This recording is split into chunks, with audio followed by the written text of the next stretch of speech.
사심없는 헌신이 배신으로 돌아올 자격이 있는가? 전생에 나는 세상을 위해 모두를 죽음으로 이끌었지만 돌아온 것은 저주뿐이었다. 환생한 후에는 단 한 번이라도 나 자신을 위해 이기적인 삶을 살고 싶다. 그때 나는 피바다 속에서 발버둥치며 몸속 마지막 남은 감지 마법을 억지로 발동시켜 목에서 몇 마디 끊어진 숨소리를 쥐어짰다. 이 전장에 다른 생존자가 있다면 움직이거나 소리라도 내주면 좋으련만. 나는 마지막 한 가닥 희망과 기대를 품었지만 주위는 무섭도록 고요했고 아무런 반응조차 없었다. 그리고 나 자신도 곧 쓰러질 참이었다. 역사상 처음으로 마족 영토를 통일하고 인류를 멸망 직전까지 몰아붙였던 그 위대한 황제. 그에게 저항하기 위해 나는 단호히 백탑의 모든 마법사들을 이끌고 모든 생명을 지켜야 한다는 무거운 사명을 짊어지고 인류의 미래를 지키기 위해 이 위험한 마족과의 여정에 나섰다. 나와 동료들은 영혼을 불태울지언정 단 한 발짝도 물러서지 않았다. 황제가 마족 정예 부대를 이끌고 돌격했을 때 우리는 마지막 한 방울의 마력이 닿을 때까지 용감하게 싸웠다. 그리고 마침내 동료들이 목숨으로 얻어낸 기회로 나는 황제를 배웠다. 내 삶의 마지막 순간 나는 용 한 마리를 보았다. 그녀는 세상의 마지막 용이자 역사를 기록하는 관찰자였다. 그녀가 말했다. 백탑주여, 당신에게 좋은 소식과 나쁜 소식이 있어. 나는 그녀에게 나쁜 소식부터 말해달라고 했다. 나쁜 소식은 마족 군대가 복수를 위해 백탑을 공격했다는 것이었다. 탑은 파괴되었다. 마법서와 연구자료는 거의 다 불타버렸다. 좋은 소식은 왕실 군대가 예상보다 일찍 도착해 일부 생존자를 구했다는 것이다. 그녀는 오늘의 선택을 후회하냐고 물었다. 목이 메어 반마디도 말을 할 수 없었다. 그녀는 부드럽게 마지막으로 할 말이 있냐고 물었다. 나는 그저 살아남은 제자들을 돌봐달라고 부탁했다. 용은 정중히 고개를 숙이며 가끔 그들을 찾아가겠다고 말했다. 나는 웃으며 고귀한 용족이 일개 필멸자에게 고개를 숙일 줄은 몰랐다고 말했다. 그녀는 솔직하게 내가 그런 존경을 받을 자격이 충분하다고 말했다. 이 삶에 후회가 없다고 말한다면 거짓말일 것이다. 나는 가장 위대한 마법사였을지는 몰라도 좋은 지도자는 아니었다. 다시 기회가 주어진다면 악당으로 낙인 찍히더라도 내 사람들만 생각하는 이기적인 삶을 살고 싶었다. 내 의식은 서서히 끝없는 어둠 속으로 가라앉고 있었다. 마침내 감지 못하는 내 눈을 용의 손가락 끝이 부드럽게 감겨주는 것을 느꼈다. 별똥별이 하늘을 가로지르며 마치 내 후회 가득한 삶의 마지막 각주를 다는 듯했다. 훗날 역사는 백탑주가 마법사들을 이끌고 마왕과 사투를 벌였다고 기록했다. 육신과 영혼이 모두 소멸하는 대가로 그는 마왕을 베고 세상에 평화를 가져왔다. 하지만 민간에서는 소문이 퍼졌다. 사람들은 감사하기는커녕 백탑 마법사들이 마족을 세상에 불러들인 재앙의 별이라며 저주했다. 20년 후 바람이 백탑을 스쳐 지나갔다. 나뭇잎이 창틀을 통해 날아와 부드럽게 내 몸 위로 떨어졌다. 나는 갑자기 몸을 일으켜 방금 건네받은 물잔을 엎었다. 꿈을 꾸며 이렇게 무방비하게 잠들어 있었단 말인가? 아니, 나는 이미 전장에서 죽지 않았던가? 왜 심장이 아직도 뛰고 있지? 황제가 분명 내 심장을 꿰뚫고 갈기갈기 찢어놓았는데 무슨 일이지? 생각을 정리하고 무언가 묻기도 전에 요란한 충돌음이 들렸다. 노란머리 장로가 문을 박차고 방으로 성큼성큼 들어왔다. 그는 앞으로 나아가 나를 엄하게 꾸짖으려 했지만 옆에 있던 파란머리에게 재빨리 제지당했다. 나는 왜 아직 살아있는지 조용히 중얼거렸다. 노란머리 장로가 끼어들며 자신도 이게 꽤 기적적이라고 생각한다고 말했다. 나는 그의 몸에 걸친 백탑 로브를 훑어보며 현재 상황을 자세히 보고하라고 명령했다. 그러자 노란머리 장로는 즉시 격분하며 감히 자신에게 명령하냐고 화를 냈다. 그의 말이 채 끝나기도 전에 맹렬한 기세로 손바닥이 나를 향해 날아왔다. 심장이 갑자기 긴장하며 본능적으로 몸속의 마력을 움직여 방풍막을 응축시켜 막았다. 만약 그의 손목이 방풍막의 마찰력에 걸렸다면 지푸라기처럼 부러졌겠지만 그의 손바닥은 갑자기 멈췄다. 나의 방풍막은 막 형성되었다가 사라졌다. 나는 완전히 멍해졌다. 이 쓸모없는 마법은 대체 뭐지? 노란머리 장로는 차갑게 코웃음을 치며 내가 보아하니 몰래 꽤나 노력한 모양이라고 말했다. 이번에는 문제 삼지 않겠다고 했다. 노란머리 장로가 떠난 후 파란머리가 돌아서서 나를 미쳤다고 꾸짖었다. 나는 그의 질문을 무시하고 몰래 내 몸을 살폈다. 마법 회로부터 마력량, 심지어 마력 순도까지 모두 터무니없이 형편없었다. 내 몸에 무슨 짓을 한 거지? 나는 급히 오늘 날짜를 물으며 속으로 내가 10달 동안 잠들어 있었다고 계산했다. 하지만 파란머리는 완전히 혼란스러운 표정으로 내가 기껏해야 이틀 동안 의식이 없었다고 말했다. 그는 연도를 빼고 날짜만 보고했다.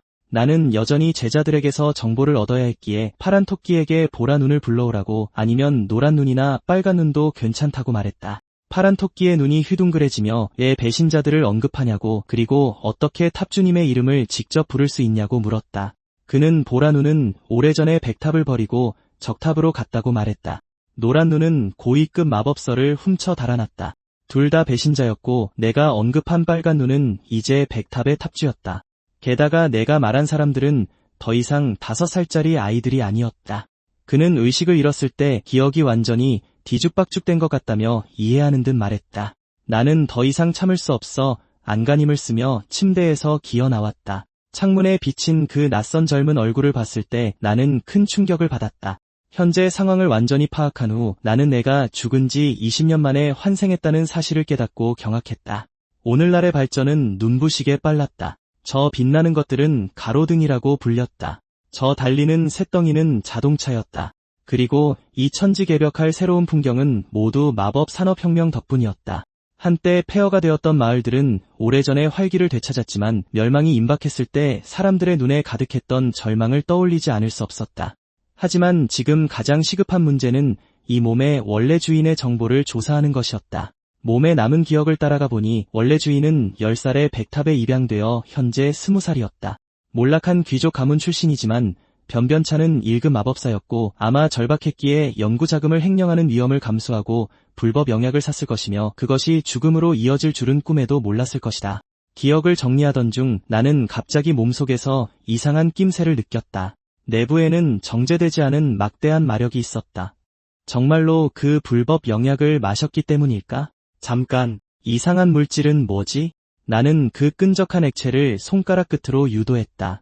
액체가 떨어지는 순간 강렬한 감각이 퍼졌고 나는 허리를 굽혀 자세히 살펴보니 그것이 실은 치명적인 독소임을 발견했다.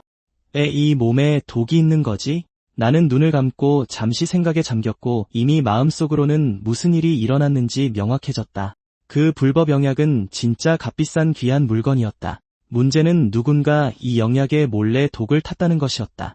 남아있는 독의 양과 원래 주인이 쓰러진 시점으로 보아 그는 독살당했다. 하지만 이런 고위급 맹독으로 1급 마법사를 죽이는 것은 너무 낭비였지만 누가 내 영혼에 이런 장난을 쳤는지는 몰랐다. 그들은 내가 죽기 전에 가장 원했던 두 번째 삶의 기회를 주어 과거의 족쇄에서 벗어나 내 사람들만 생각하는 이기적인 삶을 살게 해주었다. 그리고 이 기묘한 환생 상황은 나에게 정말 좋은 시작이었다. 원래 주인의 몸을 빌린 대가는 복수로 갚기로 했다. 병에 남은 희미한 약초 냄새를 따라 교외의 한 술집까지 추적했다. 그곳을 박살내자 똘마니 하나가 사장에게 상황을 보고했다. 마법사 하나가 쳐들어와서 누가 영약을 팔았는지 캐묻고 있습니다. 사장의 얼굴이 어두워지며 욕설을 내뱉었다. 감히 누가 자기 구역에서 소란을 피우냐고. 내 이름을 듣자 사장은 코웃음치며 종이 전략이나 아는 이론 마법사일 뿐이라고 했지만 똘마니는 여전히 걱정하며 내 사례를 의뢰한 고객이 백탑 반지를 끼고 있었다고 말했다. 사장은 그들이 자신을 노출할 만큼 멍청하지는 않을 거라며 즉시 코웃음으로 반박했다. 그가 말을 마치자마자 나는 술집 문을 발로 차고 들어갔다. 나는 속으로 비웃었다. 이렇게 많은 사람들이 연루되어 있을 줄은 몰랐다. 사장은 벌떡 일어나 나의 무례함을 엄하게 꾸짖었다. 나는 신경 쓰지 않고 그들에게 이전 대화를 계속하라는 신호를 보냈다.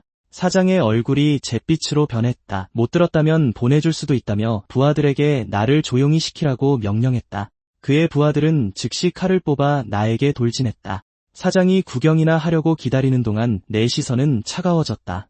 제 발로 죽으러 오는데 내가 예의를 차릴 필요는 없었다. 나는 윈드블레이드라고 외쳤다. 맹렬한 바람 칼날이 즉시 스쳐 지나가자 부하의 몸이 쓰러졌다. 그의 머리 또한 바닥으로 굴러떨어졌다. 바닥을 구르는 머리를 보자 내 마음은 알 수 없이 흔들렸다. 하필이면 참수라니. 이것은 즉시 황제의 머리를 떠올리게 했다. 사장은 이 장면에 혼비백산하여 품에서 권총을 허둥지둥 꺼냈다. 그의 손은 방아쇠를 당기면서 떨렸다. 총알이 씩 소리를 내며 나를 향해 날아왔다. 이 물건에 어떤 마법도 느껴지지 않아 즉시 윈드실드를 발동하여 안정적으로 막아냈다. 사장은 충격으로 턱이 빠질 듯했다. 이 장난감이 꽤 흥미롭긴 하지만 주인에게 돌려주는 것이 낫겠지. 손가락을 튕기자 총알은 즉시 왔던 길을 되돌아가 사장의 몸에 박혔다. 사장은 갑자기 피를 토하며 바닥에 쓰러졌다. 나는 다가가 그의 앞에 앉아 소리를 차단했으니 누가 올 거라는 환상은 버리라고 말한 뒤 내 질문에 솔직히 답하고 누가 의뢰했는지 밝히라고 했다. 하지만 사장은 이를 악물고 말하기를 거부했다. 나는 발을 들어 그의 얼굴을 찼다. 목숨보다 자존심을 더 중시하다니. 그건 줏대 있다고 쳐주지. 나는 발밑의 압력을 살짝 높여 그의 코를 세게 밟고 몸 안으로 바람을 불어넣어 즉시 그의 몸을 부풀렸다. 나는 그를 내려다보며 빨리 사실을 말하지 않으면 터뜨려 버리겠다고 조언했다. 사장의 입술이 떨리며 그는 반복해서 자비를 구걸했다. 나는 손가락을 튕겨 바람을 거두고 솔직히 자백하라고 말했다. 그는 숨을 헐떡이며 그 사람이 영약과 돈을 주면서 내게 영약을 싸게 팔라고 했다고 말했다. 그 사람은 로브를 입어 모습을 가렸고 손에는 백탑 반지를 끼고 있었다. 나는 속으로 비웃었다. 그 반지는 그를 속이기 위한 연막일 가능성이 높았다. 사장은 갑자기 뭔가를 기억해내고는 그 사람에게서 코가 시원해지는 상쾌한 민트 향이 났다고 급히 덧붙였다. 아는 건 그게 전부였다. 나는 눈썹을 치켜올리며 그에게 물었다. 나를 죽이고 나서 백탑의 복수가 두렵지 않았냐고. 그의 눈빛이 회피적으로 흔들리며 말했다. 백탑의 현재 상황이 위태로워 그런 일에 신경 쓸 겨를이 없을 거라고. 나는 백탑의 상황에 대해 추궁했다. 사장은 내가 모른다는 사실에 충격받은 듯 보였다. 나는 무표정하게 영약을 마신 후 기억을 잃었다고 설명했다. 사장은 재빨리 연신 사과하며 힘겹게 일어나 관련 자료를 가져왔다. 그는 비틀거리며 종이 뭉치를 꺼내 탁자 위에 놓고 의뢰비도 거기에 놓았다. 나는 자료를 받아들고 시선은 바로 백탑과 관련된 항목에 고정되었다. 자료에는 황제 사후 국경일인 백야축제가 제정되었다고 적혀 있었다. 황제는 위대한 마법사들을 기리기 위해 백탑에 30년의 면세 혜택을 주었다. 실로 엄청난 은혜였다. 하지만 작년의 백탑은 여전히 모든 탑 중에서 실적이 꼴찌였다. 전문가들은 가장 큰 문제가 고위 마법의 부재라고 지적했다. 왕실은 올해 백기사 축제에서 백탑에 관한 중대 소식을 발표할 것이라고 밝혔다. 백탑에 고위 마법이 부족하다는 점이 나를 의아하게 만들었다. 이런 상황을 막기 위해 당시 모든 고위 마법 자료를 믿음직한 제자들에게 맡겼었다. 이 문제는 따로 조사가 필요했다. 나는 사장에게 4대 마탑의 최근 상황에 대해 물었다. 사장은 재빨리 대답했다. 동쪽의 황탑은 번개를 다루며 대마법 산업시대를 열었고 가로등이나 자동차 같은 많은 획기적인 발명품을 지원했다. 남쪽의 청탑은 식수사업, 농업지원, 그리고 산업을 담당했다. 자결하는 사막에 위치한 서쪽의 적탑은 군과 협력하여 마수 토벌과 같은 전투 임무를 독점했다. 나는 미간을 찌푸리며 백탑은 지금 뭘 하고 있냐고 물었다. 사장은 솔직하게 대답했다. 백탑은 배달을 하고 있다고. 나는 그 자리에서 불평했다. 배달? 이게 무슨 말도 안 되는 사업인가? 사장은 재빨리 백탑의 배달원, 즉 인드러너는 하늘을 날 수 있다고 설명했다. 배달이 빠르고 안전하다고 했다. 나는 어이가 없는 표정을 지었다. 인드러너라니. 정말 터무니없는 칭호로군. 그야말로 굴욕적이었다. 나는 과거에 백탑 마법사들은 하늘을 날며 전장에서 바람과 비를 불렀다고 외쳤다. 그 자유롭고 용맹한 모습은 한때 세상 사람들에게 독수리에 비유되곤 했다. 어떤 멍청이가 이토록 우스꽝스러운 사업을 만든 건가? 사장은 조심스럽게 말했다. 현재의 백탑주라고 하더군요. 내 심장이 쿵 내려앉았다. 그 아이는 내 자식인데. 나는 무력하게 식수사업과 농업지원이 무엇인지 계속 물었다. 어떻게 포션 사업이 청탑의 사업이 된 거지? 사장은 청탑이 포션 시장의 선두주자이며 거의 전체 시장을 독점하고 있다고 대답했다. 식수와 농업 사업에 관해서는 깨끗한 물을 비싼 값에 팔고 강우와 가뭄 지역을 돕는다고 했다. 나는 혼란스러운 표정을 지었다. 뭐라고? 깨끗한 물을 돈 주고 사야 한다고? 사장은 웃으며 최근 부자들은 그것만 마신다고 말했다. 요약하자면 백탑의 사업 수익은 다른 탑들에 비해 한참 뒤처졌다. 백야축제는 실적을 증명할 마지막 기회였고 이제 축제까지 7개월도 채 남지 않았다. 갑자기 사장이 가슴을 부여잡고 멈추지 않고 떨었다. 정보는 대충 다 모은 것 같군. 그를 구해줘야 하나. 장부에는 방화, 폭력, 불법 고리대금, 갈치, 청부살인 등 쌓아온 악행이 빽빽이 기록되어 있었다. 더러운 거래로 손을 더럽힌 쓰레기들이었다. 그런데도 나더러 자길 구해달라고? 이런 쓰레기는 죽어야 깨끗해진다. 다음 생에는 제대로 된 인간이 되어라라는 말을 남기고 나는 뒤도 돌아보지 않고 몸을 돌려 떠났다. 새벽의 백탑은 차가운 공기가 감돌았다. 나는 내 방 문을 밀고 들어갔다. 발걸음이 다소 불안정했다. 불평이 절로 나왔다. 기초 마법 몇 번 썼다고 이렇게 힘이 빠지다니 이게 무슨 거지 같은 몸이야? 지금 내 상태로는 그 마법을 쓸 수 없는 건가? 인류 역사상 가장 위대한 마법사로 만들어준 나만의 고유 마법 인드 아카이브. 마력을 응축하려 했지만 모이자마자 마력이 완전히 흩어져 버렸다. 아직 이 몸의 상태를 좀 더 파악해야 했다. 마력을 스캔하는 김에 더 많은 정보도 찾아봐야겠군. 탁자 위에 있는 기록부를 집어들고 원래 주인의 기록을 훑어보았다. 원래 주인은 백작 가문의 후계자였고 저택 화제의 유일한 생존자였다. 그는 한때 온 나라의 주목을 받던 천재였다. 모든 탑과 파벌이 그를 차지하기 위해 치열하게 싸웠다. 게다가 제국 마법 아카데미에서 공부할 때 6년 연속으로 모든 필기시험에서 만점을 받았다. 그가 독자적으로 발표한 논문들은 비범한 재능을 아낌없이 보여주었다. 이걸 읽으며 의아했다. 어떻게 천재가 20살에도 여전히 1레벨일 수 있지? 바로 그때 만약 그가 마력상실 증후군에 걸리지 않았다면 분명히 시대를 대표하는 최고의 마법사가 되었을 거라는 소개를 보았다. 만약 그게 사실이라면 그가 여전히 1레벨인 것이 이해가 됐다. 누구보다 마법을 잘 이해하더라도 실제로는 사용할 수 없었던 것이다. 바로 그때 스캔이 끝났다. 결과를 확인하기 위해 손을 뻗었다. 상황을 자세히 확인한 후 내 동공이 급격히 수축했다. 이건 전혀 마력상실 증후군이 아니었다. 분명 누군가 몰래 그를 방해하여 몸에 회로를 묶어놓은 것이었다. 마력상실 증후군은 이름 그대로 정상적인 마력순환과 축적을 방해하는 고질병이었다. 마법사들은 보통 20개의 신체 회로 위에 마력 회로를 구축할 수 있으며 레벨은 구축된 마력 회로의 수에 따라 결정되었다. 하지만 이 병에 걸리면 이 기본 조건들이 모두 무효가 된다. 평생을 수련해도 3레벨을 돌파하기 어려울 것이다. 하지만 원래 주인의 상황은 달랐다. 그의 신체 회로는 자연적으로 얽힌 것이 아니었다. 누군가 고의로 그것들을 풀 수 없는 매듭으로 묶어놓은 것이다. 이 아이가 정말 천재였다면 자신이 마력상실 증후군이 아니라는 것을 오래전에 깨달았을 것이다. 나는 일어나 책장으로 걸어가 뒤져보았다. 만약 그가 일기를 남겼다면 단서를 찾을 수 있을지도 모른다. 아까 블루 헤어의 말에 따르면 원래 주인은 평소 술과 여자에 빠져 멍하게 살았다고 했다. 하지만 이 모든 것이 그가 일부러 연기한 것이라면?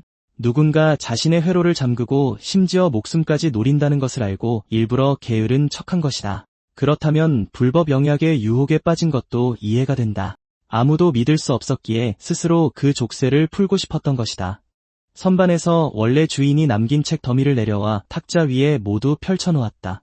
찾던 중 기초 마법의 재해석이라는 제목의 책이 눈에 띄었다. 무심코 몇 페이지를 넘겨보았는데 마음속의 충격이 더욱 커졌다.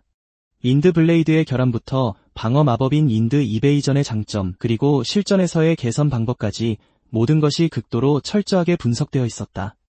원래 주인이 제안한 개선된 인드실드는 내가 그 당시에 썼던 마법 개념과 꽤 비슷했다. 하지만 핵심 개념과 기본 원리에서 전통적인 순수 방어용 인드실드와는 본질적인 차이가 있었다. 속으로 한숨을 쉬지 않을 수 없었다. 분명 마법을 직접 사용할 수 없었음에도 머릿속에서 이렇게 많은 것을 시뮬레이션하고 시험해본 것이다. 기초 마법을 이 정도로 깊이 연구하다니 이 아이의 재능은 정말 명성 그대로였다. 게다가 이 책 한 권만으로도 원래 주인의 마법에 대한 헌신과 노력을 느낄 수 있었다. 마지막 페이지를 넘겨 책의 결론에 있는 작은 글씨를 보았을 때 나는 진실을 알았다.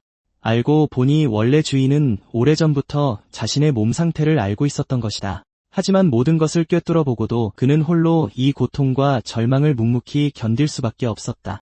나는 천천히 일어섰다. 감정을 진정시키기 어려웠다. 자신의 잔혹한 운명에 굴복하지 않고 길고 외로운 길을 걸었던 작은 마법사여. 제17대 화이트타워 마스터의 이름으로 맹세하노니 내가 풀지 못한 족쇄는 내가 대신 풀어줄 것이며 내 날개를 잔인하게 꺾은 비열한 자들은 그 죄의 대가를 치르게 하겠다. 어느샌가 잠이 들어있었다. 꿈속에서 나는 익숙한 화이트 타워의 정원을 걷고 있었다.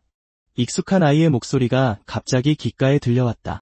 과거의 장면이 즉시 눈앞에 나타났다. 3명의 어린 아이들이 내 주위에 모여 있었다. 내 미간이 찌푸려졌다. 또 그 빌어먹을 꿈의 저주가 발동한 것이다. 마계의 나이트메어 남작이 사용한 비열한 수단으로 잠들 때마다 과거의 기억에 얽매이게 만들었다. 새로운 몸으로 다시 태어나면 이 저주의 고통에서 벗어날 수 있을 거라 생각했다. 아무래도 이 저주는 육체와는 상관없이 이미 내 영혼에 깊이 각인된 모양이다. 하지만 다행히도 꿈에 나타나는 제자들의 모습은 뒤틀리거나 왜곡되지 않았다. 그때는 내가 그들에게 마력 체계에 대해 가르치던 때였다. 나는 미소를 지으며 마법은 사실 강화, 속도, 조화, 특수 4가지 유형으로 나뉜다고 말했다. 퍼플 아이가 즉시 화이트 타워는 조화 계열을 옹호하는지 물었다. 나는 바람 마법에 가장 적합하기 때문에 그렇다고 대답했다. 레드 아이가 고개를 갸웃거리며 각 타워마다 좋아하는 계열이 다른지 물었다. 나는 각 타워마다 다른 특성을 가지고 있다고 차분히 설명했다. 옐로 타워는 속도 계열이다. 레드 타워는 강화 계열이다. 블루 타워와 화이트 타워는 조화 계열의 대표다. 옐로 아이가 손을 들고 자신은 속도 계열을 원한다고 말했다. 나는 그에게 마력은 선천적인 것이라 선택할 수 없다고 부드럽게 말했다. 꿈속에 나는 쭈그리고 앉아 땅에 간단한 공식을 그리고 각자 자신의 재능 속성을 시험해보게 했다. 레드 아이는 얌전히 눈을 감았고 그녀의 작은 손은 시험하며 살짝 떨리고 있었다. 나는 그녀 주위에 떠다니는 부드러운 마력을 관찰하며 그녀가 조화 계열이라고 미소 지으며 말했다. 레드 아이는 즉시 기뻐하며 스승님과 똑같다고 말했다. 그녀의 얼굴은 숨길 수 없는 기쁨으로 가득 찼다. 이것을 본 옐로 아이는 즉시 서둘러 시험해보았다. 잠시 후 그는 흥분하여 환호했다. 그는 원하던 속도 계열로 판정받았다. 늘 조용하던 퍼플 아이의 몸 주위에서는 독특한 꽃 모양의 마력 오라가 피어났지만 그는 실망한 듯 올려다보며 재능은 정말 바꿀 수 없는지 물었다. 나는 쭈그리고 앉아 모든 마법사 중 특수 계열은 0.2%에 불과하며 극히 귀하다고 부드럽게 말했다. 그는 고개를 숙이고 조용히 조화 계열이 좋고 스승님처럼 되고 싶다고 말했다.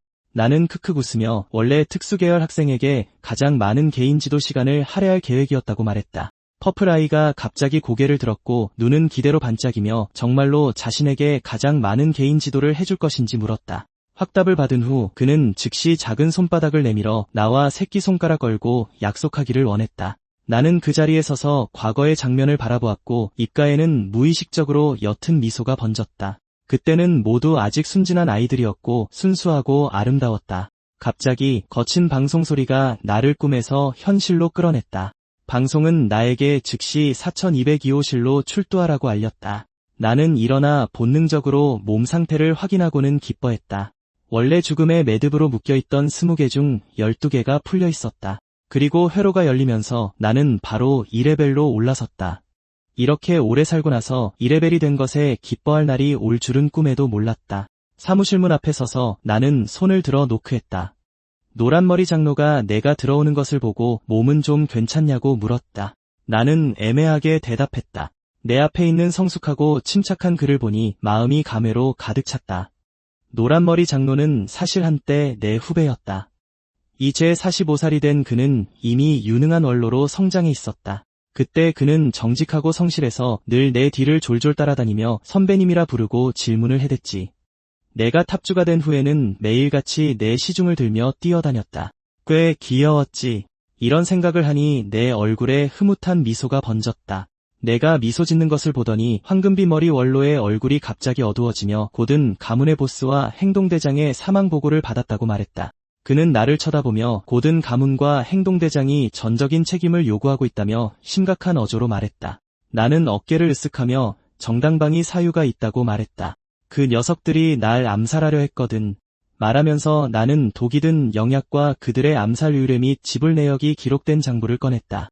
황금빛 머리 원로는 장부를 받아들고 자세히 살폈다. 거기에는 암살 세부 사항뿐만 아니라 표시된 금액도 의뢰비와 완전히 일치했다. 다 읽은 후 그는 잠시 생각하더니 이 사건은 정당방위로 종결될 것이라고 말했다. 나는 그에게 감사 인사를 전하고 개인적인 부탁으로 탑주님을 뵙고 싶다고 말했다. 황금빛 머리 원로는 이 말을 듣고 그 부탁은 어렵지 않다고 했다. 또한 내가 예전에도 종종 탑주님과 마법 관련 문제를 논의했다고 덧붙였다. 하지만 만나려면 적어도 반년은 걸릴 거라고 했다. 나는 속으로 중얼거렸다. 원래 주인은 실제로 붉은 눈과 마법에 대해 자주 논의했었군. 하지만 반년을 기다려야 한다면 백야 축제는 이미 시작했을 거고 모든 게 너무 늦어버릴 텐데. 황금빛 머리 원로는 탑주님이 현재 자리를 비웠으며 까다로운 의뢰 사건들을 처리하고 있다고 설명했다. 나는 그런 사소한 일들을 왜 탑주님이 직접 처리해야 하는지 묻지 않을 수 없었다. 황금빛 머리 원로는 한숨을 쉬며 현재 백탑에는 고위급 마법사가 남아있지 않다고 말했다. 나는 재빨리 현재 탑주님의 레벨이 어느 정도인지 물었다.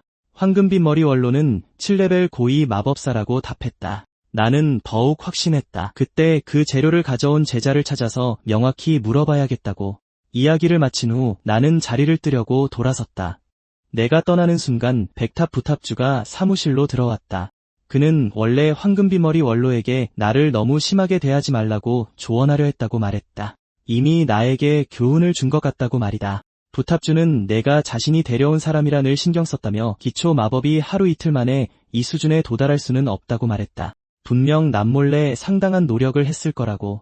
이 말을 들은 황금빛 머리 원로는 생각에 잠겨 고개를 끄덕이며 내가 상상했던 것보다 더 노력파인 것 같다고 말했다. 부탑주는 잘됐다며 미소를 짓고는 함께 회의하러 사무실로 가자고 제안했다. 한편 나는 꿈에서 제자들을 본 탓인지 정원에 나와 산책하며 둘러보지 않을 수 없었다. 백발의 관리인 할아버지가 다가와 내 이름을 반갑게 부르며 내가 사고를 당해 기억을 모두 잃어 안타깝다며 가끔 이곳에 와서 자신과 이야기 나누던 시절이 그립다고 회상했다.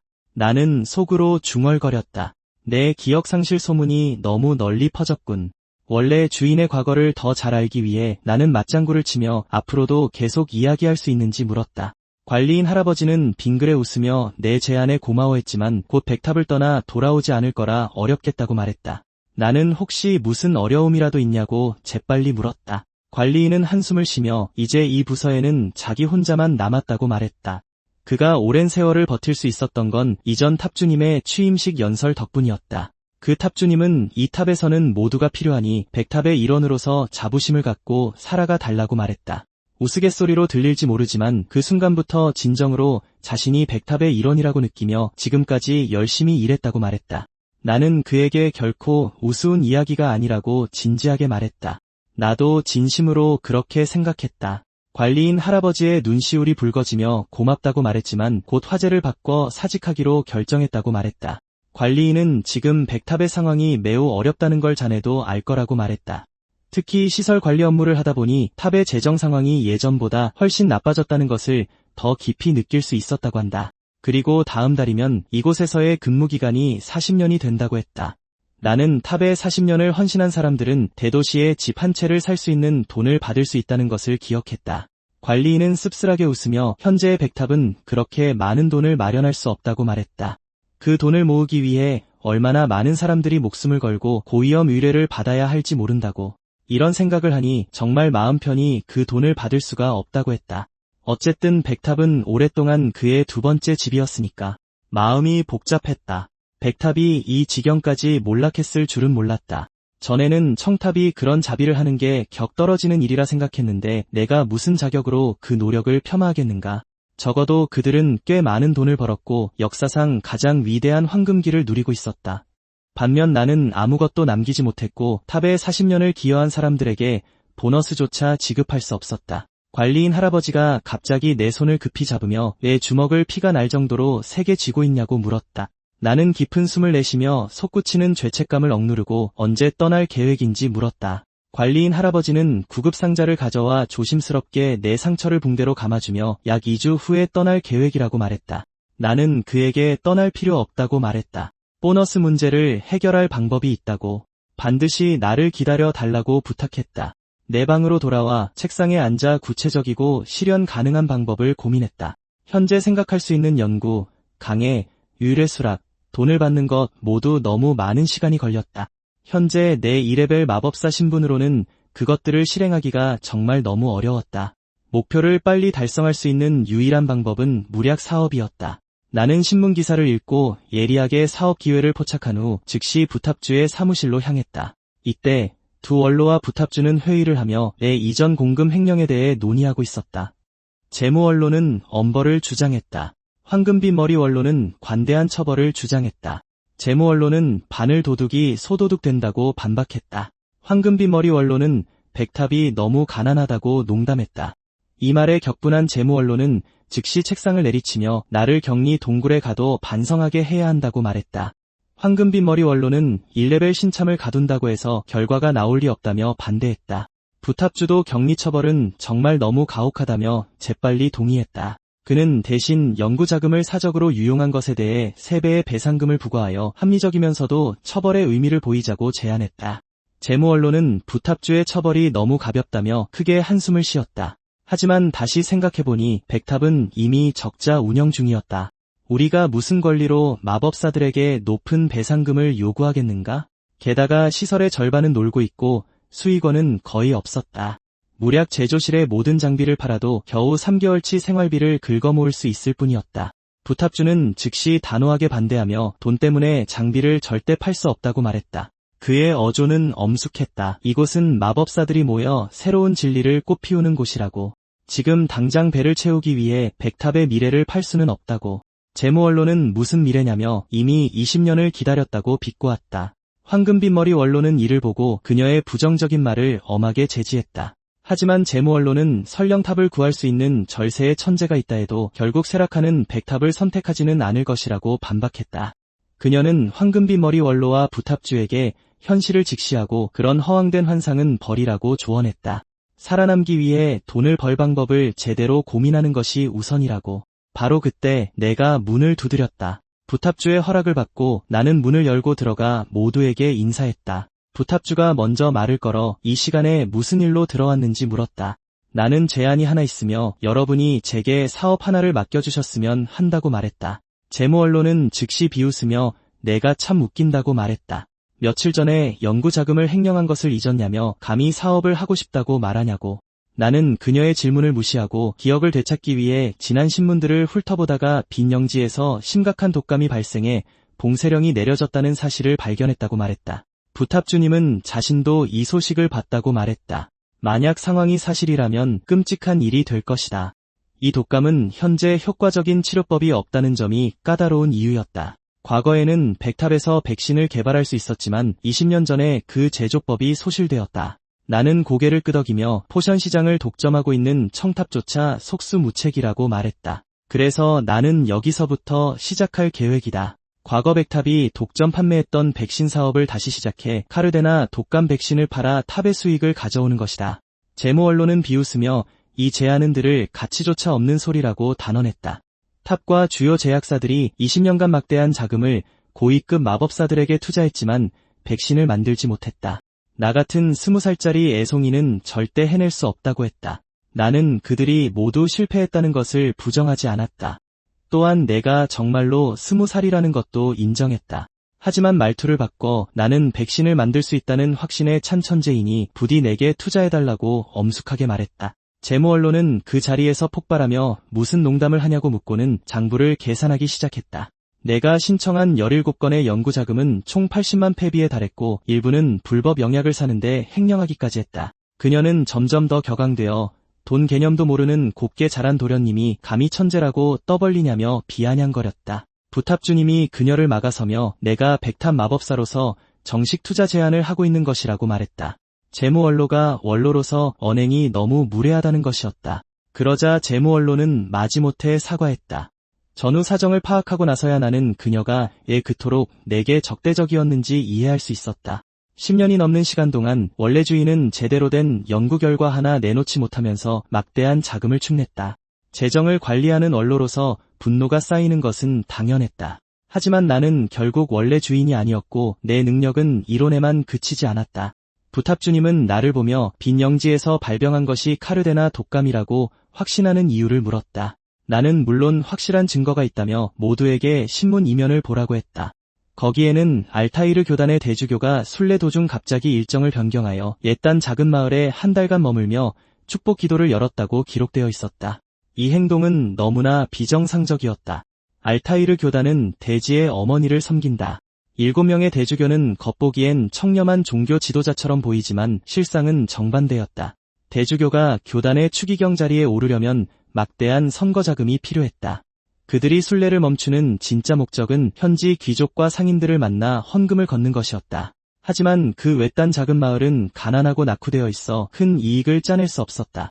황금머리 원로가 끼어들며 교단에서는 축복 기도를 위해서라고 주장했다고 말했다. 나는 되물었다. 그게 더 이상하지 않냐고. 이익도 없는 땅에 그토록 값비싼 축복 기도를 해주는 것인가? 게다가 알타이르 교단의 순례 경로는 항상 정해져 있어 임시로 변경하는 일은 거의 없었다. 이것은 명백히 빈영지에 도착하는 것을 최대한 늦추려는 시도였다. 알다시피 만약 교단이 순례 중에 사고나 큰 재앙을 만나면 대지의 어머니를 노하게 한 것으로 여겨진다. 추기경 선거에 출마하려는 대주교에게 이것은 정치적 사형 선고나 다름없었다. 황금머리 원로는 즉시 깨달았다. 이는 대주교가 이미 빈에서 카르데나 독감이 발생했다는 것을 알고 일부러 시간을 지연시켰다는 의미라고 말했다. 재무원로는 고개를 끄덕이며 내 분석이 최고의 이론 마법사답게 핵심을 찔렀다고 인정했지만 결국 이것은 내 가설일 뿐이라고 강조했다. 부탑주님은 내 주장과 자신감을 이해할 수 있지만 매우 미안하다고 말했다. 공식적인 차원의 지원은 해줄 수 없다는 것이었다. 결국 이 특별 자금이 승인되면 다른 마법사들은 활동 자금을 완전히 잃게 될 테니 말이다. 그렇지만 개인적으로 나에게 투자할 의향이 있다고 밝혔다. 재무원로는 즉시 초조해져 만류하려 했지만 부탑주님이 손을 들어 제지했다. 부탑주님은 자신에게 3만 페비밖에 없다며 이 적은 돈으로 정말 백신을 만들 수 있겠냐고 물었다. 나는 속으로 외쳤다. 너무 적다고. 원래 계획과는 거리가 멀었다. 그리고 나는 곧장 포션 제조실로 향했다. 안에 있는 오랫동안 놀고 있던 장비들을 보며 나는 재빨리 비안을 떠올렸다. 우선 이 3만 페비로 백신 샘플을 만들고 그 샘플을 가지고 그 대주교를 찾아가 후속 자금을 받아내는 것이다. 가장 급한 사람에게서 돈을 뜯어내는 거지. 결국 현재 카르데나 독감으로 가장 곤란한 사람은 그였으니까. 좋아. 우선 예전에 포션을 개발하던 감각부터 되찾자. 나는 약재를 다루는데 집중했다. 익숙한 조작감이 금세 돌아왔다. 레벨은 일시적이지만 실력은 영원하다고들 하지. 그 말은 정말 옳았다. 나는 겸사겸사 피로 회복 포션도 한 병 만들었다. 급한 발소리가 다가왔다. 푸른 토끼가 커다란 약재 봉투 여러 개를 들고 헐떡이며 들어왔다. 그는 들어오자마자 목을 축일 만한 것이 있냐고 물었다.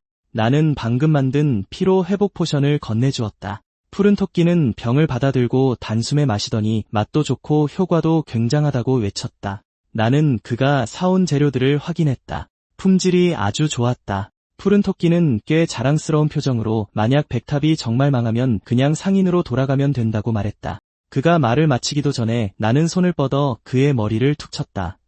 나는 생각 없이 행동했다며 그가 쓸데없는 소리를 한 탓이라고 설명했다. 푸른 토끼는 머리를 감싸고 투덜거리며 재무원로가 도우라고 보냈다면서 이제 뭘 해야 하냐고 물었다. 그러니까 재무원로는 겉은 차갑지만 속은 따뜻한 사람이었군. 나는 재료 한 묶음을 들고 그에게 먼저 작업대로 옮기라고 말했다. 원래 주인의 일기장에 분명히 적혀 있었다. 백탑은 재능은 있지만 나사가 풀린 것 같은 문제아들로 가득했다. 그들이 정신만 차린다면 분명 탑의 중요한 전력이 될 것이다. 내 앞에 푸른 토끼도 이 문제아들 중 하나였다. 어차피 그가 이 독초들에 대해 궁금해했으니 쇳불도 단김에 빼라고 그의 능력을 시험해볼 참이었다. 푸른 토끼는 무거운 재료 자루를 내려놓고 흑대란, 진홍산수와 유령버섯, 안개눈물꽃 잎이라며 미간을 찌푸렸다. 이것들은 모두 다루기 어려운 위험한 독초들이었다. 전통적인 방법에 따르면 이 약초들을 물에 12시간 동안 끓여 독소를 제거해야 했다. 나는 즉시 끓이는 과정에서 재료의 유익한 성분과 함께 독소도 손실될 것이라고 지적했다. 나는 푸른 토끼에게 혹시 해국의 찐빵에 대해 들어본 적이 있냐고 슬쩍 물었다. 찜기를 이용해 독소를 제거하면 재료를 익히면서 유효 성분을 최대한 보존할 수 있었다. 푸른 토끼는 좋은 방법이라며 흥분해서 소리쳤다.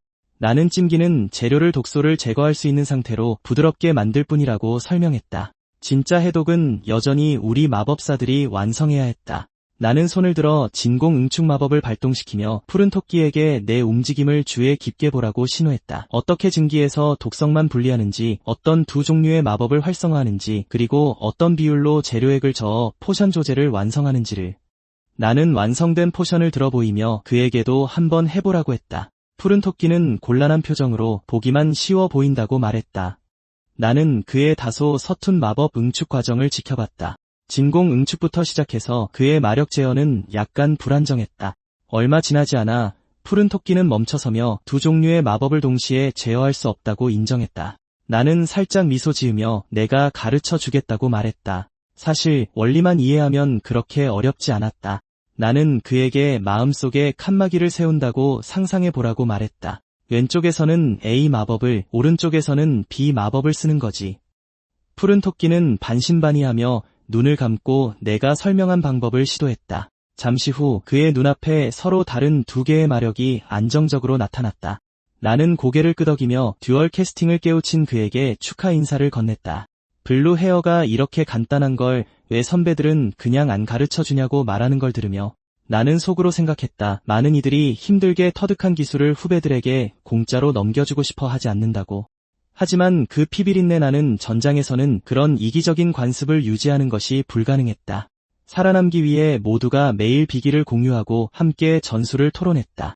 지금 화이트타워에 가장 필요한 것은 바로 이런 적극적인 교육 방식과 개방적인 지식 교류 분위기였다. 생각을 거두고 나는 첫 시도에 성공한 블루 헤어의 재능을 칭찬했다. 블루 헤어는 쑥스럽게 머리를 극적이며 내가 명료하고 간단하게 설명해 줬다고 말했다. 나는 구석에 쌓인 재료들을 가리키며 계속하라고 말했다. 나는 또한 웃으며 큰 찜기를 이용해 모든 것을 한 번에 찌자고 제안했다. 효율이 상당히 오를 것이다. 몇 시간 후 블루 헤어는 거에 지쳐 쓰러질 것 같다고 불평했다. 나는 진지하게 테이블 위에 깔끔하게 놓인 포션 병들을 세고 있었다. 바로 그때 옐로 헤어 장로가 급히 뛰어들어오며 큰일이 났다고 말했다. 블루타워와 제약회사가 이미 대주교를 만나고 있다는 것이었다. 옐로 헤어 장로는 그들이 대주교와 먼저 치료제 계약을 맺을까봐 걱정스러운 표정이었다. 블루 헤어는 즉시 당황하며 우리가 만든 치료제가 전부 쓸모없게 될 것이라고 다급하게 외쳤다. 옐로 헤어 장로는 한숨을 쉬며 블루 헤어의 어깨를 토닥이며 위로했다. 하지만 나는 고개를 저으며 아직 끝나지 않았다고 단호한 눈빛으로 말했다. 카르데나 독감은 비급 위험 재난으로 분류되었다. 그렇기 때문에 아직 시도해 볼 만한 방법이 하나 남아있었다. 장면은 호화로운 저택으로 바뀌었다. 대주교는 주좌에 앉아 엄숙하게 시종에게 손님을 들여오라고 신호했다. 블루타워의 부하와 제약회사이사가 나란히 들어와 대주교에게 공손히 인사했다. 시종이 두 사람을 자리에 앉힌 후 그는 자리를 떴다. 대주교는 바로 본론으로 들어가 독감 치료제 제조 진행 상황에 대해 물었다. 블루타워의 부하는 자신 있게 순조롭게 진행되고 있다고 말했다. 대주교는 기쁜 표정을 지으며 언제 완성될 수 있는지 물었다. 블루타워 부하는 실험을 통과하고 제국 식약청의 승인을 받은 후에 대량 생산할 수 있다고 덧붙였다. 하지만 임상시험은 하루 이틀 만에 끝날 수 있는 것이 아니었다. 대주교의 표정이 약간 변하며 그렇게 오래 기다릴 시간이 없다고 말했다. 블루타워의 부하는 최대한 빨리 모든 승인 절차를 완료하겠다고 서둘러 약속했다. 바로 그때 시종이 다시 문을 두드리며 다른 손님이 아련을 요청한다고 말했다. 대주교는 눈살을 찌푸리며 왜 다른 방문객이 있다는 것을 미리 보고하지 않았냐고 물었다. 블루타워의 부하와 이사는 혼란스러운 눈빛을 교환했다.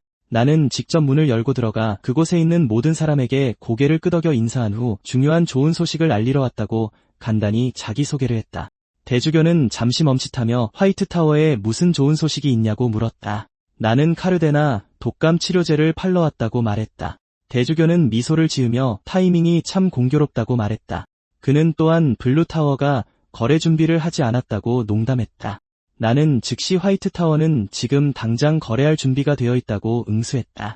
블루타워의 부하는 벌떡 일어나 화이트타워는 독감 치료제를 만들 자금도 기술도 없다고 날카롭게 반박했다. 대주교는 나를 쳐다보며 정말 치료제를 가져왔는지 따지는 듯한 어조로 물었다.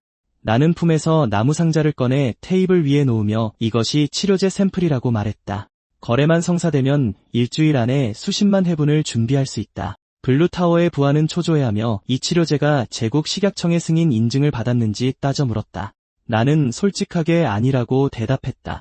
그는 약점을 잡았다는 듯이 대주교에게 내 헛소리를 믿지 말라고 말하며 블루타워는 오랜 역사를 가졌고 최고의 제약회사들과 협력하여 훌륭한 포션을 만들 수 있다고 자랑했다. 나는 블루타워가 감히 화이트타워 앞에서 오랜 역사를 주장한다고 비웃었다. 참으로 대담하군. 블루타워 부하의 얼굴이 어두워지며 그 말을 취소하라고 엄하게 말했다. 나는 그에게 되물었다. 대륙 역사상 최초의 탑이 바로 화이트타워가 아니었나? 그는 경멸스럽게 코웃음을 치며 블루타워보다 고작 5년 빠를 뿐인데 아직도 뽐내고 다닌다고 말했다. 내 목소리가 갑자기 차가워졌다. 그 짧은 5년은 블루타워의 역대 탑주들이 평생을 바쳐도 결코 도달할 수 없는 경지라고 말해주었다. 수천, 수백만 년이 지나도 결코 넘을 수 없는 심연이라고. 그것이 바로 대체 불가능한 역사적 축적이다. 블루타워의 부하들은 여전히 경멸스러운 표정이었다. 나는 그에게 되물었다. 20년 전 화이트타워가 포션 시장을 독점했던 것을 잊었는가? 블루타워의 부하는 굴욕적인 분노에 차서 왜 아무도 기억하지 못하는 과거의 일을 꺼내냐고 말했다. 이 말을 듣자 내 몸에서 갑자기 놀라운 마력이 뿜어져 나와 그 자리에 있던 모든 사람의 심장을 철렁하게 만들었다. 타이밍이 거의 맞다고 생각했는데 아니나 다를까 시종이 전화기를 들고 방으로 뛰어들어왔다. 시종은 죄송하다는 듯 절하며 대주교에게 긴급 전화가 왔다고 보고했다. 대주교가 전화를 받자 즉시 빈영주의 흥분된 감사 목소리가 들려왔다. 대주교는 잠시 멈칫하며 무엇을 감사하는지 물었다. 빈영주는 카르데나 독감 치료제를 보내준 것에 대해 감사하다고 말하며 화이트타워의 한 장로가 이것은 대주교와 화이트타워가 비밀리에 준비한 것이니 대주교의 관대함에 감사하라고 했다고 전했다. 그는 치료제를 받은 환자들이 단 몇 시간 만에 기적적으로 회복했다고 흥분해서 말했다. 대주교는 마음속으로 이해하고는 얼굴에 미소를 띠며 부작용이 있는지 물었다. 빈영주는 전혀 없다고 대답하며 언제 두 번째 약을 받을 수 있는지 물었다. 특히 화이트타워 장로가 이 문제는 대주교가 결정해야 한다고 말했다고 언급했다. 대주교는 나를 힐끗 쳐다본 후 빈영주에게 두 번째 분량은 준비되는 대로 즉시 보내질 것이라고 말했다. 대주교가 전화를 끊은 후 나는 침착하게 이 모든 것이 내 계획이었음을 인정했다. 블루타워의 부하는 이것이 명백히 제국식품법을 위반한 것이라며 대주교에게 나를 처벌해달라고 간청했다. 나는 블루타워의 부하를 보며 법을 전혀 모른다고 말하며 전쟁법에 대해 아는지 물었다. 블루타워의 부하는 격분하며 고의로 화제를 돌리지 말라고 했다. 왜 갑자기 전쟁법을 꺼내는 거냐고? 나는 침착하게 설명했다. 과거 마족과의 전쟁에서 실제로 가장 많은 목숨을 앗아간 것은 전쟁 후 퍼진 전염병이었다고. 당시 마법사들이 신속하게 치료제를 만들었지만 식품법 승인을 기다리는데 너무 오랜 시간이 걸려 수많은 사람들이 죽었다. 폐하께서는 이를 참지 못하시고 전쟁법의 특수치료제는 제국식품법에 구속되지 않는다는 조항을 추가하셨다. 블루타워 부하는 즉시 내가 거짓말을 하고 있다고 반박하며 지금은 전시 상황이 아니라고 강조했다. 나는 전시 상황으로 인정되는 경우는 세 가지 범주에 속한다고 참을성 있게 설명했다. 첫째는 다른 종족이나 국가와 공식적으로 전쟁을 선포하는 것이다. 둘째는 제국 내에서 반란이 일어나는 것이다. 그리고 마지막 셋째는 이염도 비급 이상의 재난이 발생하는 것이다. 그리고 카르데나 독감은 마침 비급 대규모 자연재해였다. 제약회사 이사는 식은땀을 흘리며 자신들도 즉시 빈영지로 치료제를 보낼 수 있다고 말했다. 대주교는 상황 파악을 못한다고 그들을 조급하게 꾸짖었다. 이 대결은 화이트타워의 치료제가 빈영지에 도착한 순간 끝났다. 게다가 빈영주는 이미 자신과 화이트타워가 공동으로 은혜를 베풀었다고 믿고 있었다. 제약회사 이사는 가격을 대폭 낮출 수 있다며 대주교에게 재고를 간청했다. 대주교는 그깟 돈으로 자신의 체면을 살 수 있다고 생각하느냐며 화를 내며 꾸짖었다. 두 사람은 겁에 질려 얼굴이 창백해지며 서둘러 고개를 숙여 사과했다. 대주교는 이제 됐다고 엄하게 꾸짖으며 즉시 떠나라고 명령했다. 블루타워의 부하가 내 옆을 지나가며 이 빚은 조만간 갚겠다고 말했다. 나는 미소를 지으며 카르데나 독감 치료제와 백신에 대한 특허는 이미 왕실에 미리 등록되었다고 말했다. 만약 그들이 이미 만든 치료제를 팔고 싶다면 화이트타워에 순순히 특허료를 내거나 싫다면 전부 파괴해야 할 것이다. 블루타워의 부하는 주먹을 꽉 쥐었지만 결국 감히 한마디도 더 하지 못하고 분개하며 떠났다. 제약회사 이사는 자리에서 일어나 대주교에게 정중하게 작별 인사를 했다. 그가 내 옆을 지나갈 때 우리는 서로에게 정중하게 고개를 끄덕였다. 바로 그때 예리하게 어떤 향기가 코끝을 스쳤다. 상쾌한 민트 향이었다. 나는 휙 고개를 돌렸다. 주점 주인의 증언이 순간 뇌리를 스쳤다. 그 사람은 코가 시원해지는 상쾌한 민트 향을 풍겼다. 설마 그가 원래 주인을 독살한 범인인 걸까? 하지만 내가 그를 붙잡기도 전에 제약회사 이사는 이미 문 밖으로 나가버렸다. 대주교는 미소를 지으며 나에게 맞은편 자리에 앉으라고 손짓했고 협력 의사가 정해졌으니 가격부터 얘기하자며 바로 본론으로 들어갔다. 얼마를 생각하냐고 물으면서 방금 청탑이 제시한 가격이 200만 펩이라고 덧붙였다. 나는 잠시 생각하다가 500만을 원한다고 말했다. 대주교의 동공이 급격히 수축하며 진심이냐고 놀라서 물었다. 몇 시간 후 나는 백탑으로 돌아왔다. 재무장로는 수표를 쳐다보며 눈이 휘둥그레졌다. 그녀는 몇 번이나 세어본 후에야 액수가 정말 1000만 펩이라는 것을 확인할 수 있었다. 그녀는 흥분해서 나를 껴안았고 완전히 다른 사람처럼 살갑게 굴었다. 부탑주 역시 놀라움을 감추지 못했다. 하긴 대주교가 일괄 치료 한 번에 그런 천문학적인 금액을 쉽게 지불할 리 없었다. 나는 모두를 둘러보며 입가에 미소를 띠고 아직 홍보비를 계산하지 않았다고 말했다. 모두들 어리둥절한 표정으로 내가 계속 설명하기를 기다렸다.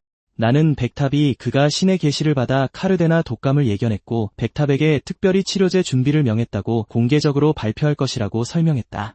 다음 추기경 자리를 노리는 그에게는 거절할 이유가 전혀 없었다. 그리고 그는 이 썰정에 매우 만족하여 결국 내 처음 요구 가격의 2배인 1000만 펩의 계약서에 서명했다.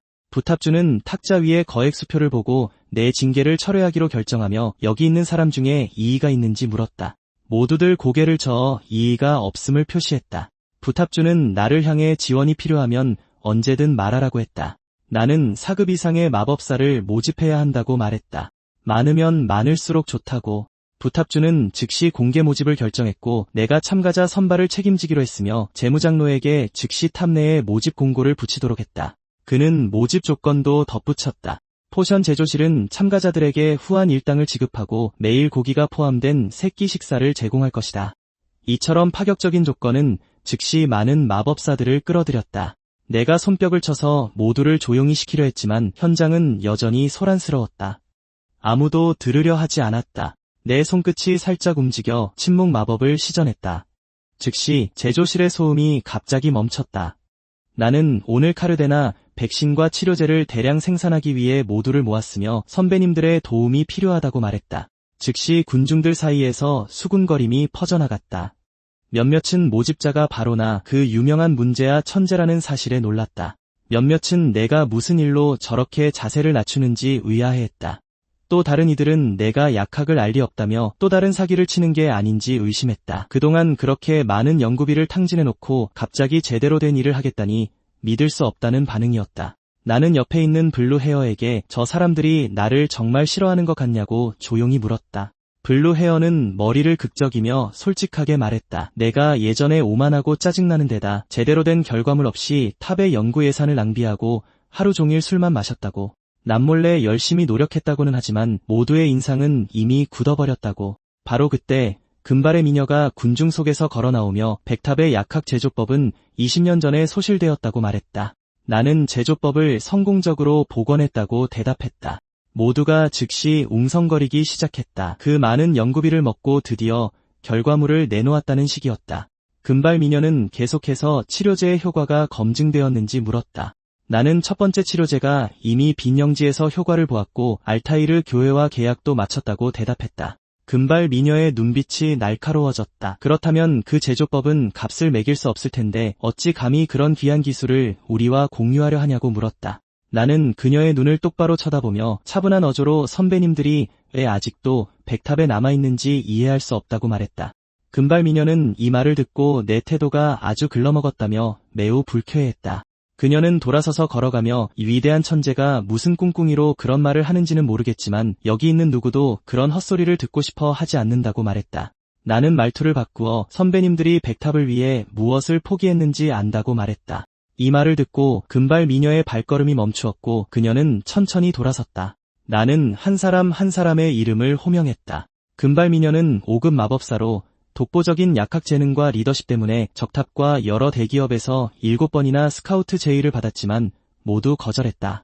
또 다른 5급 마법사는 왕실공인 마법 전투술에 능통하여 왕궁 전속 마법사로 초빙되었지만 결국 이 제안을 거절했다. 또 다른 5급 마법사는 제국 마법 아카데미에서 교관직을 제의하며 4번이나 손을 내밀었지만 그에 의해 모두 단호히 거절당했다. 그리고 한 4급 마법사는 황탑에서 그녀의 창의적인 연금술을 높이 여러 차례 영입을 시도했지만 결국 실패했다. 나는 방을 둘러보며 이름이 불린 선배님들 외에도 여기 계신 모든 분들이 비슷한 파격적인 제안을 받으셨을 거라고 말했다. 만약 내가 그런 유혹적인 조건에 직면했다면 오래전에 저항하지 못했을지도 모르지만 선배님들은 결코 떠나지 않으셨다. 지금 백탑은 가장 혹독한 겨울을 맞이하고 있다. 직원들 보너스조차 지급할 수 없는 상황에서 모두 더 따뜻하고 풍요로운 곳으로 갈 수 있었음에도 불구하고 여러분은 이 혹독한 추위 속에 남는 것을 선택하셨다. 여러분처럼 진실한 분들을 믿지 못한다면 제가 누굴 믿을 수 있겠습니까? 나는 선배님들이 도와주시지 않으면 정말 다른 방법이 없다며 일부러 힘없는 척 말했다. 블루 헤어와 나 두 마법 초보가 이를 악물고 필사적으로 생산을 서두를 수밖에 없다고. 말을 마친 후 나는 블루 헤어를 불러 실험실로 걸어 들어갔다. 금발 미녀도 따라 들어오며 먼저 곡을부터 써야 하지 않겠냐고 물었다. 다시 고개를 들었을 때 모든 선배들이 실험실로 와 있었다. 나는 모두를 보며 덧붙였다. 미리 분명히 해둘게요. 오늘 메뉴는 돼지고기가 아닙니다. 모두의 얼굴에 실망한 표정이 나타나자마자 나는 즉시 소고기라고 말했고 현장은 즉시 환호성으로 터져나갔다. 그렇게 모두가 힘을 합쳐 백신과 치료제 생산량은 계속해서 증가했고 결국 목표치를 140% 돌파하는 놀라운 성과를 이뤄냈다. 일주일 후 나는 하늘 정원에 왔다. 땅에 놓인 꽃잎들을 보니 관리인 할아버지가 남기고 가신 게 틀림없다. 다음에 뵈면 제대로 인사드려야겠다고 생각했다.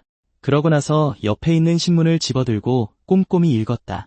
한 뉴스 기사에는 빈영지에서 카르데나 독감 치료제를 배포한 직후 독감이 공식적으로 종식되었다고 쓰여 있었고 백탑이 부활에 신호탄을 쏘아 올렸다고도 했다.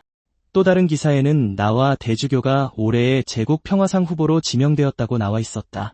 지지율은 전국적으로 치솟고 있었다.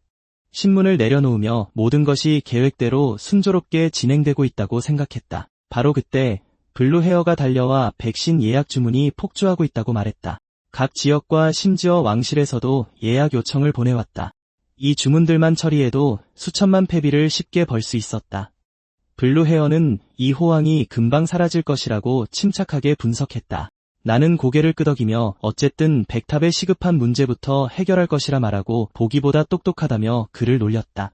그러고 나서 나는 신비롭게 미소 지으며 언제나 수요가 있는 회복 포션을 이미 준비해뒀으니 걱정 말라고 했다. 블루 헤어는 눈을 크게 뜨고 나의 치밀한 생각에 감탄하며 그것이 전설의 포션, 백탑의 회복 포션 중 가장 유명하고 죽은 사람도 살릴 수 있다는 기적의 약 별의 눈물이냐고 호기심에 물었다. 일단 시장에 출시되면 모든 세력에 미친 듯한 경쟁을 유발할 것이다. 지금 만들 수 있다 해도 하이에나 같은 세력들에게 제조법을 빼앗길 것이다.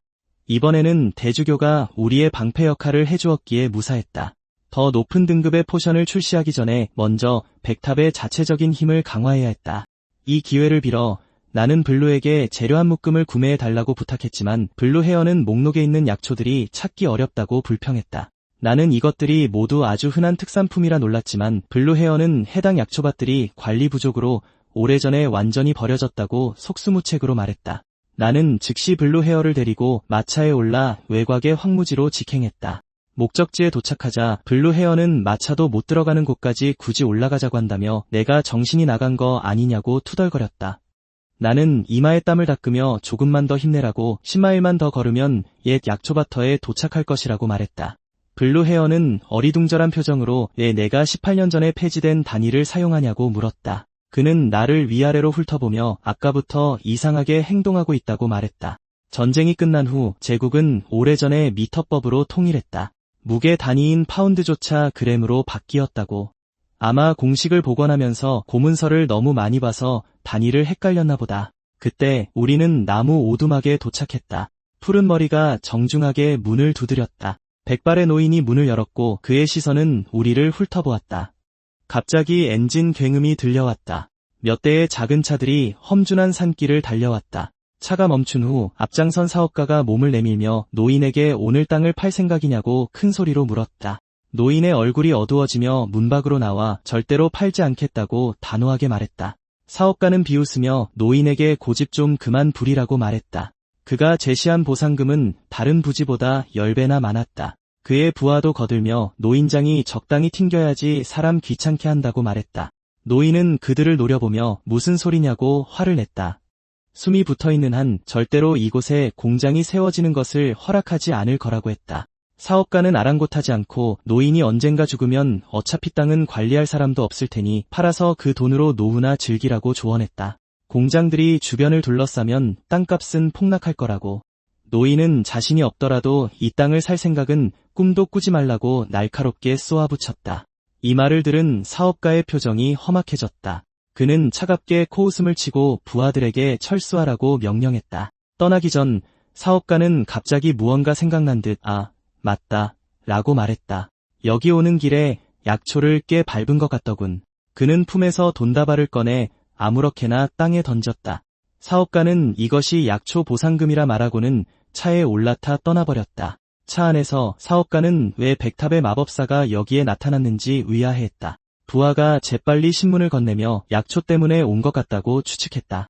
또한 백탑이 이번 백신으로 큰돈을 벌었다는 사실도 언급했다. 내용을 본 사업가는 즉시 격노하며 왜 이제야 말하냐고 부하에게 개자식이라고 욕을 퍼부었다. 그는 노인이 백탑을 뒷배로 삼을까 봐 걱정했다. 그러면 노인이 몇 년은 더 버티며 팔지 않을 것이고 자신은 은행 대출금조차 갚지 못할 판이었다. 사업가의 눈에 흉악한 빛이 번뜩였고 그는 전에 용병단에 연락해 오늘 밤 행동을 의뢰했다고 말했다. 부하는 노인이 국가 지정 문화유산 보호 대상이라고 조심스럽게 상기시켰다. 하지만 사업가는 그의 말을 자르며 자신에게는 빽이 있다고 말했다. 노인을 죽이고 실종으로 처리한 다음 주인 없는 그 땅을 헐값에 인수하면 된다. 부하는 여전히 걱정스러웠다. 만약 백탑 마법사가 약초밭을 계속 지키고 있으면 어떡하냐고. 4대 마탑이 얽히면 해결하기 어려울 것이다. 하지만 사업가는 경멸하듯 비웃으며 방해되는 자는 누구든 죽여버리라고 말하고 백탑은 이미 끝났다고 조롱했다. 그날 밤 푸른 머리와 나는 풀밭에 누워 별을 보고 있었다. 푸른 머리가 약초꾼 할아버지는 정말 좋은 분이라고 말했다. 나는 동의하며 고개를 끄덕였고 정신은 낮에 대화로 돌아갔다. 노인은 시간이 늦어 산을 내려가는 것은 너무 위험하다며 먼저 우리에게 숙소를 제공했다. 그는 또한 사업가가 이 지역의 땅을 미친 듯이 사들이고 있다고 알려주었다. 이제 그의 작은 밭을 제외하고는 주변이 모두 먹혀버렸다. 많은 약초꾼들이 강제로 떠나거나 의문스럽게 사라졌다. 나는 그가 어떻게 지금까지 버텼는지 묻지 않을 수 없었다. 노인은 자신이 문화유산 약초꾼이라 황실의 특별보호를 받아 겨우 지금까지 버틸 수 있었다고 설명했다. 나는 계속해서 물었다. 땅을 팔면 막대한 부를 얻을 수 있는데 왜 그렇게 완고하게 이곳을 고집하냐고. 노인은 창밖의 약초밭을 바라보며 믿을 수 없을 만큼 단호한 눈빛으로 말했다. 젊은이, 이건 당연한 거 아니겠나? 나는 이 땅을 깊이 사랑하기 때문이지. 태어나서 미래에 묻힐 때까지 이곳은 언제나 내 고향일세. 기억이 희미해졌다. 나는 감상에 젖지 않을 수 없었다. 노인처럼 순수한 사람은 드물었다. 그가 부끄러워하며 집으로 서둘러 들어가는 모습마저도 특히 사랑스러워 보였다. 푸른 머리의 목소리가 내 회상을 방해했다. 나는 그에게 무엇이 부럽냐고 물었다. 푸른 머리는 그저 별처럼 빛나는 삶을 사는 것이 어떤 기분인지 알고 싶다며 나 같은 천재는 평범한 사람들의 열망을 절대 이해하지 못할 거라고 농담했다. 나는 그를 진지하게 바라보며 그 역시 훌륭하다고 말했다. 푸른 머리는 잠시 멈칫하더니 그저 예의상 한 말이라도 고맙다고 웃으며 말했다. 나는 고개를 저으며 예의가 아니라고 말했다. 어차피 나는 이런 말을 잘하지 못하니까. 별이 빛나는 하늘을 보며 나는 과거에는 도심에서도 이렇게 밝은 별을 볼 수 있었다고 부드럽게 말했다. 푸른 머리는 내가 말하는 과거가 도대체 언제냐고 불평했다. 그는 내가 자기보다도 어리다고 상기시켰다. 나는 살짝 미소 지으며 더 이상 대답하지 않았다. 갑자기 나는 무언가 잘못됐다는 것을 예리하게 감지했다. 푸른 머리는 내 긴장된 표정에 놀라 귀신이라도 봤냐고 물었다. 마력 감지 수준이 높은 푸른 머리조차 눈치채지 못했다. 찾아온 손님들은 불친절한 것 같았다. 내 시선은 어둠 속을 날카롭게 응시하며 귀신이 아니라 사람이고 내 명이라고 말했다. 한편 용병단원들은 빠르게 오두막으로 접근하고 있었다. 초록머리의 목소리에는 지난번에 무서워서 오기를 거부했던 흰머리가 여기 있는지 묻는 재미가 섞여 있었다. 흰머리는 의뢰인이 돈을 주면 명령에 따르는 법이라고 차갑게 대답했다. 오두막 근처에 도착하자 흰머리는 잡담은 여기까지라고 소리쳤다. 리더인 붉은머리는 마법사들이 동행할 수도 있다고 조용히 상기시켰다. 초록머리는 흥분해서 손을 비비며 마법사와 싸워보고 싶었다고 말했다. 그러고는 먼저 정찰하겠다고 자원했다. 초록머리는 조용히 문을 비집고 열었고 안은 완전한 어둠이었다. 그는 침대 옆으로 살금살금 다가갔고 희미한 숨소리만 들렸다. 하지만 다음 순간 그는 무언가 잘못됐음을 감지하고 미친 듯이 문을 향해 달려갔다. 나는 그의 빠른 반응에 감탄하며 도망치는 그의 모습을 조용히 지켜보았다. 내 손끝에 즉시 창백한 시온 마법이 응축되었고 인드블릿을 시전하자 고속의 기류가 공기를 가르며 초록 머리의 머리를 그대로 꿰뚫었다. 나는 속으로 인드블릿 기술이 정말 유용하다고 생각했다. 원래 주인이 기초 마법을 재해석하고 백탑 마법으로 총의 원리를 재구성하여 개량한 기술이었다. 살상력은 상상 이상이었다. 그리고 나는 침대에서 일어나 문을 열고 오두막 밖으로 걸어나갔다. 내 시선이 문밖의 그림자들을 훑었고 심장이 살짝 조여왔다. 원래는 3명이 남아 있어야 했다. 왜 2명밖에 남지 않았지? 붉은 머리의 얼굴이 어두워지며 내가 초록 머리에게 무슨 짓을 했냐고 물었다. 내 목소리는 담담했다. 그 녀석은 안에서 자고 있는데 다만 영원히 깨어나지 못할 뿐이라고. 붉은 머리는 도발에 넘어가지 않고 대신 약초꾼이 숨은 곳을 내놓으라고 요구했다. 나는 일부러 조롱하는 미소를 지었다. 사람을 원하면 직접 찾으라고 경박한 어조로 말했다. 이것은 붉은 머리를 완전히 격분시켰다. 그는 흰머리에게 나를 죽이라고 엄하게 명령했다. 흰머리는 칼을 뽑아 나를 베었고 칼날은 맹렬한 바람을 품고 있었지만 내 몸에서 1미터 떨어진 보이지 않는 장벽에 막혔다. 아무리 힘을 써도 그는 조금도 베어낼 수 없었다. 나는 땅을 박차고 내 몸은 화살처럼 장벽 밖으로 튀어나가 자리를 옮겼다. 흰머리의 눈에 놀라움이 스쳐 지나갔다. 내 속도가 이렇게 빠를 줄은 분명 예상하지 못했을 것이다. 그는 즉시 칼자루를 뒤집어 기묘한 모양의 무기를 휘두르며 내 모든 급소를 공격했고 이것이 내 끝이라고 주장했다. 나는 손끝에 여러 개의 바람 탄환을 응축시켰다. 공기를 찢는 소리와 함께 백발의 심장을 향해 똑바로 날아갔다. 그는 황급히 무기를 교차하여 막았다. 쨍하는 맑은 소리와 함께 칼날이 튕겨나갔다. 그의 가슴옷은 기류에 찢겨 깊고 피투성이인 상처가 드러났다. 그의 실력이 생각보다 시시하다고 불평하려던 참이었다. 갑자기 치명적인 위기감이 덮쳐왔다. 나는 본능적으로 옆으로 굴러 힉 소리를 내는 검은 그림자를 간신히 피했다. 백발은 내가 어색하게 피하는 것을 보고 즉시 겁먹었냐고 비웃었다. 다음 순간 총알이 정확히 그의 이마에 명중했다. 백발의 눈에 담긴 충격이 가시기도 전에 그의 몸이 그대로 쓰러졌다. 나는 바람 방어막 안에서 남몰래 안도의 한숨을 내쉬었다. 방금 정말 아슬아슬했다. 총알은 내 뺨을 간신히 스쳐 지나갔고 총을 쏜 자는 홍발이었다. 그는 지금 손에 든 총을 가지고 놀고 있었다. 그의 말투에는 아쉬움이 묻어 있었고 사람을 잘못 맞췄다며 안타까워했다. 만약 아까 그 총알을 피하지 못했다면 나는 저 세상으로 갔을 것이다. 나는 눈썹을 치켜 올리며 애 백발을 피하지 않았냐고 되물었다. 그는 동료가 아니었나? 홍발은 무심한 어조로 정확히 말하면 부하라고 했다. 죽으면 다른 사람을 고용하면 그만이다. 그는 손에 든 총을 흔들며 이 장난감이 뭔지 아느냐고 물었다. 나는 이상한 모양의 장치를 훑어보며 가속, 강화, 관통 3가지 마법 강화가 걸려있다고 지적했다. 홍발은 경멸을 거두며 내가 거만하긴 해도 그런 말을 할 능력은 있다고 말했다. 그러고는 함께 일하자며 화해의 손길을 내밀었고 보수는 분명 후할 것이라고 약속했다. 나는 주저없이 거절했고 그를 따르다간 뒤통수가 아플 것 같다고 농담조로 비꼬자 홍발의 시선이 갑자기 차가워지며 그렇다면 더 이상 말 섞을 필요 없다고 말했다. 그의 손에 들린 총이 다시 나를 겨누며 맹렬하게 발사되었다. 나는 빗발치는 총알을 급히 피했다. 정면 대결은 명백히 불리했고 내 마력은 절반밖에 남지 않았다. 계속 도망치는 것도 해결책은 아니었다. 나는 재빨리 저 녀석의 유일한 약점이 장전 시간이라는 것을 분석했다. 2발을 쏜 후에는 재장전을 해야 해서 잠시 휴전 상태가 만들어졌다. 나는 그에게 총알이 1발 남았다는 것을 알았다. 전투를 끝내기 위해 나는 위험을 감수할 수밖에 없었다. 심호흡을 한 뒤 나는 몸에 남은 모든 마력을 끌어모아 전속력으로 가속했고 갑자기 앞으로 돌진했다. 홍발이 고개를 돌렸고 그의 눈에는 놀라움이 스쳤다. 그의 반응은 지극히 빨랐다. 그는 즉시 총을 들어 나를 겨누었다. 망설임 없이 방아쇠를 당겼다.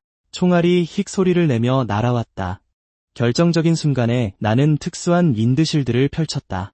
홍발은 원래 자신만만했지만 총알이 윈드실드에 튕겨나가는 것을 보고 표정이 급격히 변했다. 그는 믿을 수 없다는 듯이 포효했다. 어떻게 일개 인간이 총격을 피할 수 있단 말인가? 나는 그에게 반응할 시간을 많이 주지 않았다. 손끝에 빠르게 마력을 응축시키며 그가 멍한 틈을 타 맹렬하게 다가갔다. 홍발은 황급히 고개를 숙여 재장전했다. 그가 새 총알 장전을 막 끝냈을 때 내 완전히 응축된 바람탄환이 이미 발사되어 정확하게 그의 이마를 꿰뚫었다. 홍발은 원통함과 충격이 가득한 얼굴로 죽었다.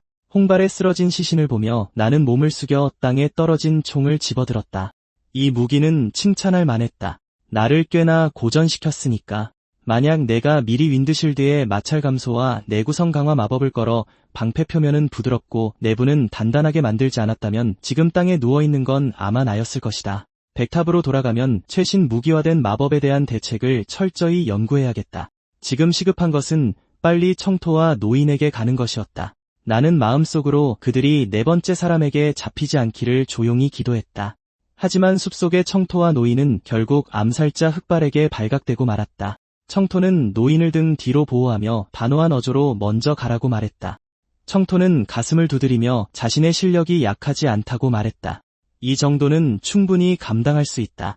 노인을 데리고 있으면 손이 묶여 편하게 싸울 수 없으니 먼저 안전한 곳에 숨어 있으라고 말했다. 적을 처리한 후에 따라가겠다고.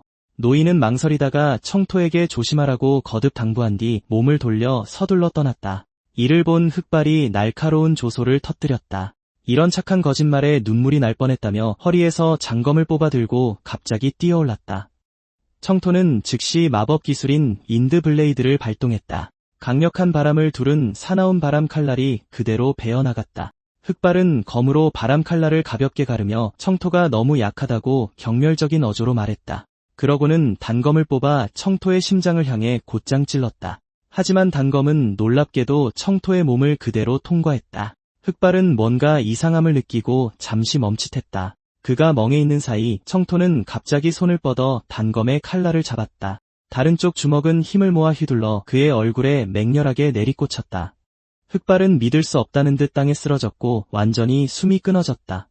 청토는 주먹을 거두며 미안하지만 자신은 특수 체질이라고 담담하게 말했다. 내가 현장에 도착했을 때 나는 흑발의 죽음을 목격했다. 그때서야 나는 청토가 특수형 마법사라는 것을 깨달았다. 심지어 7대 특수형 탑주의 고유 능력인 윈드워커까지 계승했다. 고급 마법을 아는 사람이 아니라면 이 사기적인 기술에 대항할 수 없을 것이다. 나조차도 이 희귀한 마법은 고대 문헌에서나 봤을 뿐이다. 나는 청토에게 다가갔고 그는 놀란 듯했다. 그는 언제 왔냐고 물었다. 나는 방금 도착했다고 말하며 처음엔 걱정했지만 이제 보니 그럴 필요가 없었다고 했다. 청토는 미소를 짓더니 주위를 둘러보며 노인을 찾았다. 나는 이미 노인의 기척을 감지했다고 그를 안심시켰다. 해가 뜰 무렵 우리 셋은 오두막으로 돌아왔고 노인은 계속해서 고개를 숙이며 감사 인사를 했다. 청토는 어색하게 머리를 극적이며 자기는 한 일이 별로 없다고 말했다. 전부 선배님의 공이라고. 나는 고개를 저으며 청토가 검사를 쓰러뜨리지 않았다면 결과는 끔찍했을 것이라고 말했다. 청토는 다소 민망해하며 이제 다 끝났잖아요 라고 말했다. 그렇죠. 노인은 한숨을 쉬며 사업가의 암살이 실패했으니 분명 다른 방법을 찾을 것이라고 했다. 그의 약초밭이 가장 크고 중심가의 노른자 땅에 있기 때문이라고. 수년 동안 마법 산업 공장들은 매일 폐수와 오염물질을 버려 주변 땅을 오염시켰다. 만약 사업가가 여기에 또 다른 공장을 짓는다면 약초밭이 완전히 망가지는 것은 시간 문제일 것이다. 나는 그가 언급했던 백탑에 대한 의무에 대해 물었다. 4대 탑주와의 약속이었나? 노인의 눈에 놀라움이 스쳐 지나갔다. 그는 내가 이걸 어떻게 아는지 놀랍다고 말했다. 나는 오래전에는 약초꾼에 대한 사람들의 인식이 지금과는 완전히 달랐다고 설명했다. 그 시절 약초꾼들은 마녀 취급을 받았다. 모두가 그들을 피했고 일부는 묻지도 따지지도 않고 체포하곤 했습니다. 약초꾼들이 정체불명의 약초를 솥에 넣고 끓여 팔았기 때문에 일반 사람들은 이 행동을 이해할 수 없었습니다. 그래서 그들은 흑마법을 행하는 자들이라는 낙인이 찍혔습니다. 심판을 피하기 위해 약초꾼들은 유랑하며 떠도는 삶을 살아야 했습니다. 그들이 절망에 빠져갈 곳이 없을 때 백탑의 은인이 나타나 그들을 거두었습니다. 저는 동화책에서 읽었다고 했지만 사실은 탑주들 사이에서만 전해지는 고문서에서 읽었습니다. 그 후로 대륙 전역의 약초꾼들이 이곳에 모였다며 노인의 얼굴에 흐뭇한 미소가 번졌습니다. 그들은 처음으로 평화롭고 안락한 집을 갖게 되었습니다. 백탑은 그들의 조상에게 고향과 존엄을 주었으니 당연히 백탑을 배신할 수 없었습니다. 저는 일어나 노인에게 깊이 허리를 숙이며 그의 오랜 헌신과 노고에 감사드렸습니다. 노고라니. 저는 또한 왕실이 문화유산이 공격받고 있다는 사실을 알게 되면 즉시 개입할 것이라고 말했습니다.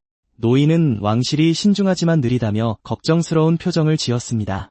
아마 제 시간에 도와주지 못할 거라고요. 저는 그를 안심시키려 미소 지으며 왕실이 빛보다 빠르게 움직일 것이라고 말했습니다. 속으로 생각했습니다. 오늘이 바로 백탑과 왕실이 카르데나 독감 치료제 계약을 체결하는 날이니까요. 그날 오후 사업가는 모두가 바쁜 틈을 타 부하들과 함께 사무실에서 정신없이 짐을 싸고 있었습니다. 갑자기 제복을 입은 한 무리의 사람들이 들이닥쳤습니다. 선두에 선 남자가 신분증을 보여주며 자신을 제국 내무부 보안국 감찰관이라고 밝혔습니다. 그리고는 체포 영장을 내밀었습니다. 사업가의 얼굴이 창백해지며 보안국장이 여기에 있냐고 물었습니다. 감찰관은 그를 차갑게 쳐다보며 살인교사, 협박, 불법 재산 취득, 문화유산 파괴 등 여러 혐의로 체포한다고 말했습니다. 사업가는 당황하며 떠나기 전에 담배 한 대 피우고 싶다며 시간을 벌려고 했습니다. 감찰관은 말없이 그를 힐끗 쳐다보더니 부하들에게 그를 끌고 가라고 명령했습니다. 사업가는 발버둥치며 자신의 배우가 누군지 아냐고 소리쳤습니다. 감찰관은 비웃으며 그의 배우가 폐하보다 높으냐고 물었습니다. 사업가는 순간 말문이 막혔고 얼굴이 하얗게 질렸다가 파랗게 변했습니다. 감찰관은 그의 담배를 빼앗으며 빨리 움직이라고 말했습니다. 한 경관이 감찰관에게 도대체 제가 누구길래 하루 만에 이렇게 긴급하게 움직이게 했냐고 묻지 않을 수 없었습니다. 이런 상황은 처음 겪어보는 것이었습니다. 감찰관은 담뱃재를 털며 폐하의 직속 명령이라고 말했습니다. 경관은 혼란스러운 표정을 지었습니다. 감찰관은 더 이상 설명하고 싶지 않다며 애들은 어른들 일에 묻는 게 아니라고 말했습니다. 하지만 그는 속으로 폐하께서 왜 백탑을 그토록 총애하시는지 의아해했습니다. 백탑이 위대한 업적을 이룬 것은 사실이지만 그건 20년 전의 일입니다. 날개가 부러진 새를 높이 들어 올린다 해도 그저 떨어지는 속도만 바꿀 뿐입니다. 백탑은 더 이상 그런 대우를 받을 능력도 자격도 없었습니다. 그렇다면 인류가 마족을 물리치고 진정한 해방을 얻었던 전쟁 당시 백탑은 어떤 존재였을까요? 그 때문에 높은 자리에 있는 사람들이 지금까지도 그것을 기억하며 여전히 기대를 버리지 못하게 만들었습니다. 생각을 접고 감찰관은 제가 단서와 증거를 제공한 것에 대한 보답으로 방문할 곳이 한 군데 더 있다며 출발을 명령했습니다. 한편 백탑은 평화로웠습니다. 청발이 다가와 오랜만에 한잔하자고 물었습니다. 나는 그에게 이번 사건에 대해 부탑주님께 먼저 보고해야 한다고 말했습니다. 청발은 급한 일이 있다며 바로 핑계를 대고 떠났습니다. 그때 부탑주님이 다가와 방금 청발을 본 것 같다고 말했습니다. 저는 그가 잘못 본 것이 아니라고 말했습니다. 청발이 급해 보여서 서둘러 달려갔습니다. 부탑주님은 제가 또 다른 큰 문제를 해결했다며 심지어 사업가 문제까지 처리해 주었다고 안도하며 말했습니다. 저는 미소를 지으며 부탑주님의 뒤를 따라 그의 사무실에서 자세한 보고를 할 준비를 했습니다. 엘리베이터를 타면서 부탑주님의 표정이 이상하게 침울해 보여서 무슨 일이 있냐고 물었습니다. 부탑주님은 한숨을 쉬며 헬리오스 가문에서 청발을 데려가겠다고 연락이 왔다고 말했습니다. 저는 미간을 찌푸리며 그 녀석이 직접 동의했냐고 물었습니다. 부탑주님은 어쩔 수 없다는 듯이 아무래도 그에게 직접 이미 이야기를 한 것 같다고 말했습니다. 부탑주님께 모든 것을 보고한 후 저는 즉시 청발의 방으로 갔습니다. 그는 짐을 싸고 있었습니다. 나는 노크도 없이 문을 박차고 들어가 백탑을 떠날 거냐고 직접 물었습니다. 청발은 계속 짐을 쌌습니다. 그의 목소리는 다소 침울하게 미안하다고 말했습니다. 맨정신으로는 차마 말할 수 없어서 아까 술 한잔하자고 했던 거라고요. 그는 원래 자리로 돌아가 상단이를 돕고 결혼해야 한다고 말했습니다. 저는 언제부터 연애를 시작했냐고 물으며 깜짝 놀랐습니다. 청발의 목소리는 점점 작아지며 상대방이 좋은 가문 출신이라 가문에 큰 도움이 될 수 있다고 들었다고 말했습니다. 제 목소리에는 불만이 섞여 정략 결혼을 참 듣기 좋게 말한다고 했습니다. 정말 괜찮겠냐고요. 청발은 잠시 멈칫하더니 상대방이 워낙 대단해서 속상할 게 없다며 계속 짐을 쌌습니다. 나는 그에게 내 눈을 보고 대답하라고 말했습니다. 정말 마법을 포기할 거냐고요. 청발은 잠시 침묵하더니 조용히 현실을 직시하지 못했다고 말했습니다. 사실 자신은 재능이 없었다고요. 제가 그에게 재능이 있다고 말하는 것을 듣고 청발은 천재에게 그런 말을 듣는 것만으로도 충분히 만족스럽다며 웃었습니다. 우리가 이야기하는 동안 청발의 형이자 상단의 소주인이 방으로 들어왔습니다. 그는 청발에게 5분 안에 짐을 다 싸고 아래층으로 내려오라고 말했습니다. 소주인의 시선이 저에게 향했습니다. 저를 위아래로 훑어본 후 작별 인사를 하라고 말했습니다. 문득 청발의 자유를 사려면 얼마가 필요하냐고 물었습니다. 남자가 돌아섰습니다. 그의 목소리에는 오만함이 묻어났고 제가 누구길래 그런 것을 묻냐고 했습니다. 저는 청발의 친구라고 말했습니다. 이제 서로에게 이익이 되는 거래를 제안하고 싶다고요. 소주인은 비웃으며 천재라서 그렇게 대담하냐고 물었습니다. 저는 2년 안에 청발을 백탑의 에이스 마법사로 만들 것이며 장기적으로 이것이 그들의 가문에 더 이익이 될 것이라고 말했습니다. 소주인은 흥미를 보이며 눈썹을 치켜올리고 만약 실패하면 어떤 대가를 치를 거냐고 물었습니다. 저는 앞으로 50년 동안 카르데나 독감 치료제와 백신으로 얻는 모든 수익을 헬리오스 가문에 넘길 것이며 이 약속을 할 권한이 있다고 대답했습니다. 소주인은 저를 쳐다보며 단지 우정 때문에 그 바보를 위해 이렇게까지 하냐고 물었습니다. 저는 고개를 저으며 청발에게 그만한 가치가 있기 때문이라고 말했습니다. 늦어도 5년 안에 백탑을 전성기로 되돌려 놓을 겁니다. 이 목표를 달성하기 위해선 청발이 필요합니다. 그는 제가 구상하는 새로운 백탑에 없어서는 안 될 인재입니다. 소주인은 잠시 침묵하더니 제가 너무 순진하다며 장난스럽게 말했습니다. 하지만 상인으로서 상대의 어리석은 제안을 마다할 이유가 없다며 다만 한 가지 조건을 덧붙였습니다. 그는 제 가치를 증명해야 한다며 내일 정오에 그의 호위와 결투에서 이기면 거래를 받아들이겠다고 말했습니다. 속으로 생각했습니다. 그는 제가 고작 2레벨 마법사라는 것을 잘 알고 있었습니다. 분명 청발을 보낼 생각이 없었습니다. 말을 마친 후 그는 돌아서 떠나며 내일 정오에 나타나지 않으면 거래를 포기하는 것으로 간주하겠다고 경고했습니다. 소주인이 떠난 후 청발이 저를 급하게 붙잡고 5레벨 기사와 결투하기로 했냐고 물었습니다. 그는 형이 단지 제가 너무 오만하다고 생각해서 저를 때릴 핑계를 찾고 싶었던 거라고 말했습니다. 그는 더욱 초조해하며 저를 끌고 가서 사과하려고까지 했습니다. 저는 갑자기 말했습니다. 4레벨 마법사라면 싸워볼 만하지 않겠냐고요. 저는 청발의 어깨를 꽉 잡고 결심에 찬 눈으로 말했습니다. 하루 만에 그를 4레벨로 만들어주겠다고요. 도련님은 제 능력을 증명하라고 하셨지 제가 직접 결투해서 이겨야 한다고는 안 하셨잖아요. 그렇다면 블루헤어가 4레벨의 힘을 보여주기만 하면 문제가 해결되는 거 아닙니까? 훈련실에서 블루헤어는 몇 년 동안 레벨업을 못했다며 불안하게 중얼거렸습니다. 어떻게 그게 가능하겠냐고요. 저는 먼저 온몸의 마력을 자유롭게 흐르게 하라고 말한 뒤 그의 체내 마력순환을 유심히 관찰했습니다. 손가락 끝으로 몇 군데를 가볍게 짚으며 이곳들이 마력순환 시 손실이 심하게 발생하는 마디점이라고 말했습니다. 이런 결함이 너무 많았기 때문에 당연히 그의 마법 완성도는 오를 수 없었던 겁니다. 블루헤어의 눈이 희망으로 빛나며 이 결함들을 고치면 레벨업을 할 수 있냐고 물었습니다. 저는 그의 환상을 단번에 깨뜨렸습니다. 99.99%의 마법사들은 이런 마력 손실에 신경 쓰지 않는다고요. 하지만 대마법사라 불리는 그 0.01%는 예외 없이 모두 이런 디테일에 신경 썼습니다. 이제부터 매일 아침 제가 가르쳐준 마력순환법을 연습하라고 했습니다. 익숙해지고 나면 숨 쉬는 것처럼 자연스러워질 거라고요. 약초밭 전투에서 썼던 몸을 바람으로 만드는 마법을 시연해보라고 했지만 블루헤어는 할 수 없다고 했습니다. 그는 그 마법을 쓰는 것을 두려워했습니다. 그는 천천히 과거를 회상했습니다. 성인이 되면서 그는 점점 더 초조해졌습니다. 마법사로서 변변한 업적 하나 없었으니까요. 온몸이 바람으로 변하면 더 강해질 거라는 대담한 이론을 세웠던 겁니다. 처음에는 성공한 줄 알았지만 나중에서야 완전히 실패했다는 것을 깨달았습니다.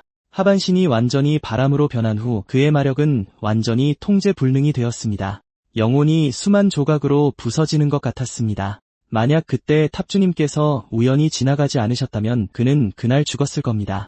다시는 그 소멸하는 느낌을 경험하고 싶지 않았습니다. 저는 전투 중에는 꽤 잘 사용하는 것 같던데 하고 물었습니다. 블루에어는 위급한 상황에서는 무의식적으로 발동되는 본능적인 반응이었다고 설명했습니다. 사실 마력 제어를 잃는 문제는 많은 마법사들이 겪어봤고 해결책은 아주 간단했습니다. 그의 문제는 마력을 정밀하게 제어하는 능력이 부족하다는 것이었습니다. 그 부분만 보충해주면 되는 거였죠. 저는 제어력을 강제로 향상시킬 방법이 있다며 의미심장하게 웃었습니다.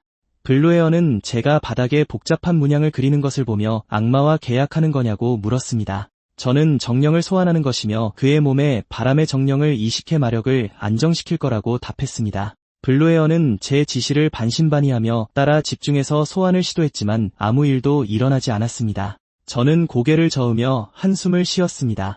아무래도 정령과의 친화력이 제로인 것 같았습니다. 블루에어는 정령을 소환하지 못하면 어떡하냐며 즉시 걱정했습니다. 저는 당황하지 말라며 그를 안심시켰습니다. 전생에 정령계로 여행 갔을 때 정통 정령 소환 의식을 배워 정령을 성공적으로 소환한 적이 있었습니다.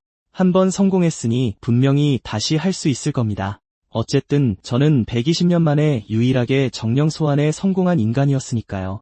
정령왕이라면 아직 저를 기억하고 있을 겁니다. 저는 눈을 감고 몇 년 전에 그 장면을 떠올렸습니다. 그때는 이 생명력 없는 훈련실이 아니라 수많은 정령들에게 둘러싸인 거대한 세계수 압이었습니다. 장소는 바뀌었지만 그래도 통할 겁니다. 소환 주문을 외우기 시작한 순간 바람의 정령이 제 앞에 나타났습니다. 그의 목소리는 풍경처럼 맑았고 마침내 누군가 자신을 다시 소환했다며 감탄했습니다. 속으로 생각했습니다. 이 녀석이 나를 못 알아보는군. 전에도 자기를 소환했던 게 바로 나인데 말이야. 계약을 맺으려면 뭐가 필요한지 물었습니다. 바람의 정령은 그런 형식적인 건 필요 없다고 말했습니다. 중요한 건 마음과 마음의 연결이었습니다. 그가 물었습니다. 인간이여, 최상급 바람의 정령인 나와 동맹을 맺고 싶은가? 저는 고개를 저으며 옆에 있던 넉나간 블루에어를 가리켰습니다. 필요한 건 저 녀석이라고요. 다음날 정오, 경기장에서 모두 인사를 나눈 후 도련님은 오늘 싸울 기사를 소개했습니다. 그리고 간단한 결투 규칙, 목걸이를 빼앗는 것이었습니다. 도련님은 제 옷차림을 훑어보며 전투에 그다지 편해 보이지 않는다고 말했습니다. 저는 싸우는 건 제가 아니니 괜찮다고 말했습니다. 블루헤어가 제 뒤에서 걸어 나왔습니다. 도련님의 얼굴이 어두워졌습니다. 저는 제 능력을 증명하기만 하면 된다고 차분하게 말했습니다. 직접 결투해야 한다는 말은 안 하셨잖아요. 그리고 어제 블루헤어에게 유용한 것들을 좀 가르쳤습니다. 그는 이미 4레벨에 도달했고요. 실전에서라면 모두가 블루헤어의 성장을 똑똑히 볼 수 있을 겁니다. 저는 블루헤어의 어깨에 팔을 두르며 자신감 있는 어조로 2년 안에 블루헤어를 100탑의 에이스 마법사로 키워내겠다고 말했습니다. 적어도 이 정도 능력은 보여줘야죠. 안 그렇습니까? 도련님은 기사에게 차갑게 명령했습니다. 어린 도련님을 상대하더라도 절대 봐주지 말라고요. 저는 블루헤어의 등을 두드리며 두려워하지 말라고, 반드시 이길 거라고 말했습니다. 블루헤어는 심호흡을 하고 고개를 끄덕인 뒤 경기장 중앙으로 걸어갔습니다. 기사가 블루헤어에게 정중히 경례한 후 경기가 공식적으로 시작되었습니다. 시작하자마자 블루헤어는 재빨리 뒤로 물러나 약 20m의 안전거리를 만들었습니다. 하지만 다음 순간 기사에게서 뿜어져 나오는 강렬한 기운이 그에게 돌진했습니다. 검기를 사용하지 않았음에도 이 5레벨 기사의 압도적인 존재감은 여전히 숨 막혔습니다. 블루헤어는 감탄하지 않을 수 없었습니다. 이것이 상위 랭크 기사의 진정한 힘인가? 내면의 의심이 자라나기 시작했습니다. 심지어 항복할 생각까지 했습니다. 하지만 바로 그때 그는 저의 단호한 눈빛을 보았습니다. 순간적으로 여러 말들이 그의 마음속에 넘쳐 흘렀습니다. 나는 그가 필요하다.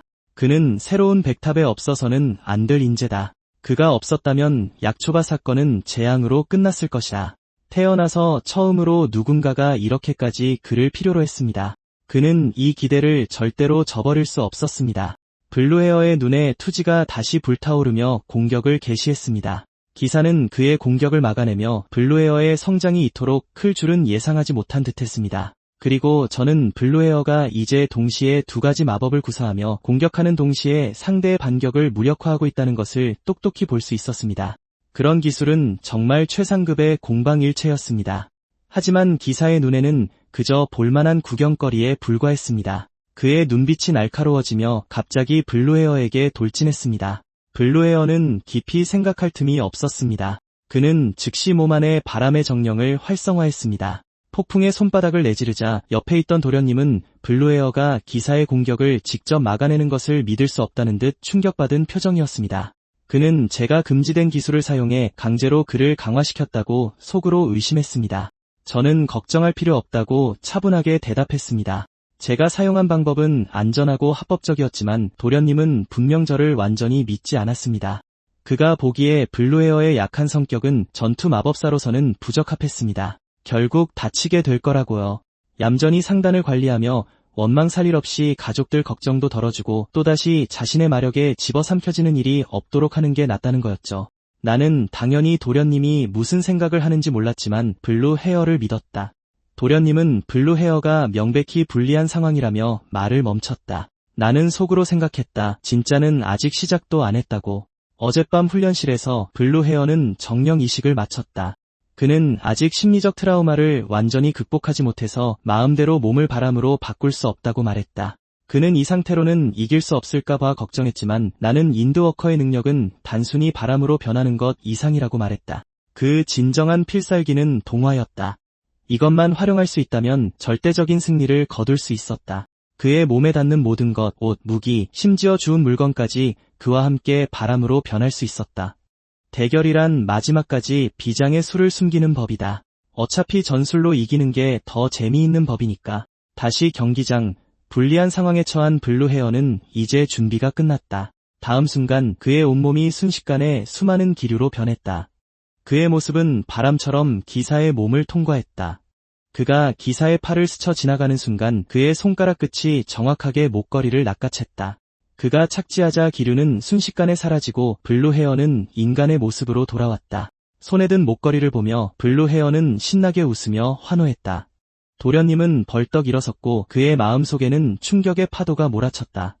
어떻게 블루헤어가 인드워커를 발현할 수 있었을까? 치유 마법사는 분명히 블루헤어가 다시는 이 고위 마법을 사용할 수 없을 거라고 했었다. 나는 블루헤어에게 인정의 제스처를 보냈다. 도련님은 경기장에 있는 동생을 복잡한 눈빛으로 바라봤다. 항상 무능하다고 여겨졌던 이 동생이 단 하루 만에 천지개벽할 변화를 겪었다.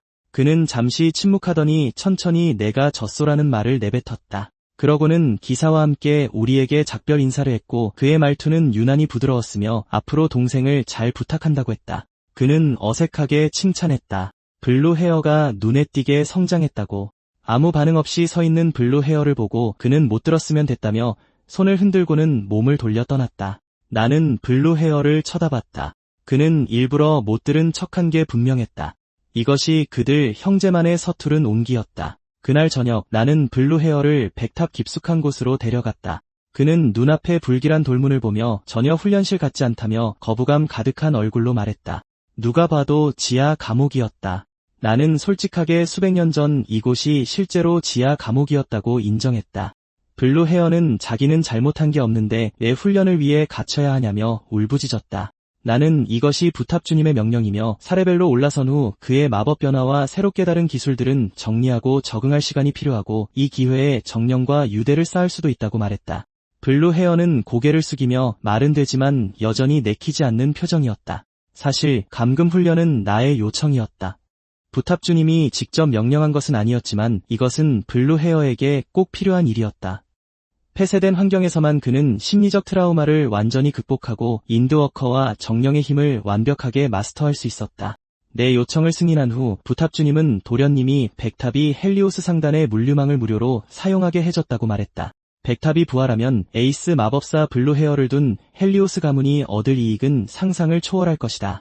형의 의도는 뻔했지만 그의 수완은 마음에 들었다. 그러자 부탑주님의 표정이 심각해지며 나에게 수업을 맡아달라고 했다. 평소 같으면 이 시기에는 돈을 벌기 위해 내가 무략부서에 집중하길 바랄 텐데 이 시점에 나에게 교육을 맡기다니 백탑 마법사들이 빠르게 강해져야 할 이유가 있지 않고서야. 부탑주님은 내 통찰력을 칭찬하며 마탑 교류전을 언급했다. 그것은 원래 모든 탑의 마법사들이 모이는 날로 명목상 단합을 도모하기 위해 황제가 탑들 간의 관계를 강화하고자 만든 것이었다. 하지만 탑주들은 만날 때마다 말다툼을 벌였고 몇 년 후에 폐지되었다. 이 시점에 다시 꺼내는 것을 보니 나는 즉시 폐하께서 이 행사를 재개하고 싶어 한다는 것을 확신했다. 부탑주님은 고개를 끄덕이며 확인해 주었고 시기가 공개적으로 발표되지는 않았지만 왕실이 새해 이후에 세부 사항을 발표할 것이라고 말했다.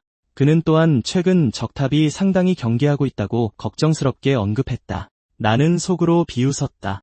적탑이 4대 마탑 중 주도권을 탐내는 한 부활하는 백탑은 많은 장애물에 부딪힐 것이다. 나는 즉시 수업을 맡겠다고 동의했다. 사무실을 나오자 내 눈에 차가운 빛이 번뜩였다. 죽어서도 백탑이 억압당하는 것을 결코 허용하지 않을 것이다. 다행히 나는 블루 헤어를 일찍 4레벨로 승급시켰다. 나는 마음속으로 정령왕에게 조용히 감사했다. 내 생각은 정령을 소환했을 때로 돌아갔다. 바람의 정령은 분노하며 이전에는 제3자 계약 형성이란 없었다고 말했다. 나는 그에게 지금 정령왕에게 메시지를 전해달라고 요청했다. 그녀에게 백색의 마법사가 돌아왔으니 나의 이 작은 소원을 들어달라고 전해라.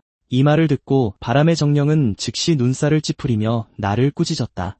감히 일개 인간이 정령왕의 이름을 직접 부르다니? 그는 절대로 나를 위해 메시지를 전달하지 않겠다고 했다. 하지만 다음 순간 그는 정령왕에게서 지시를 받았고 복잡한 표정으로 말했다. 내가 정령왕께서 직접 명령을 내리시게 할 줄이야.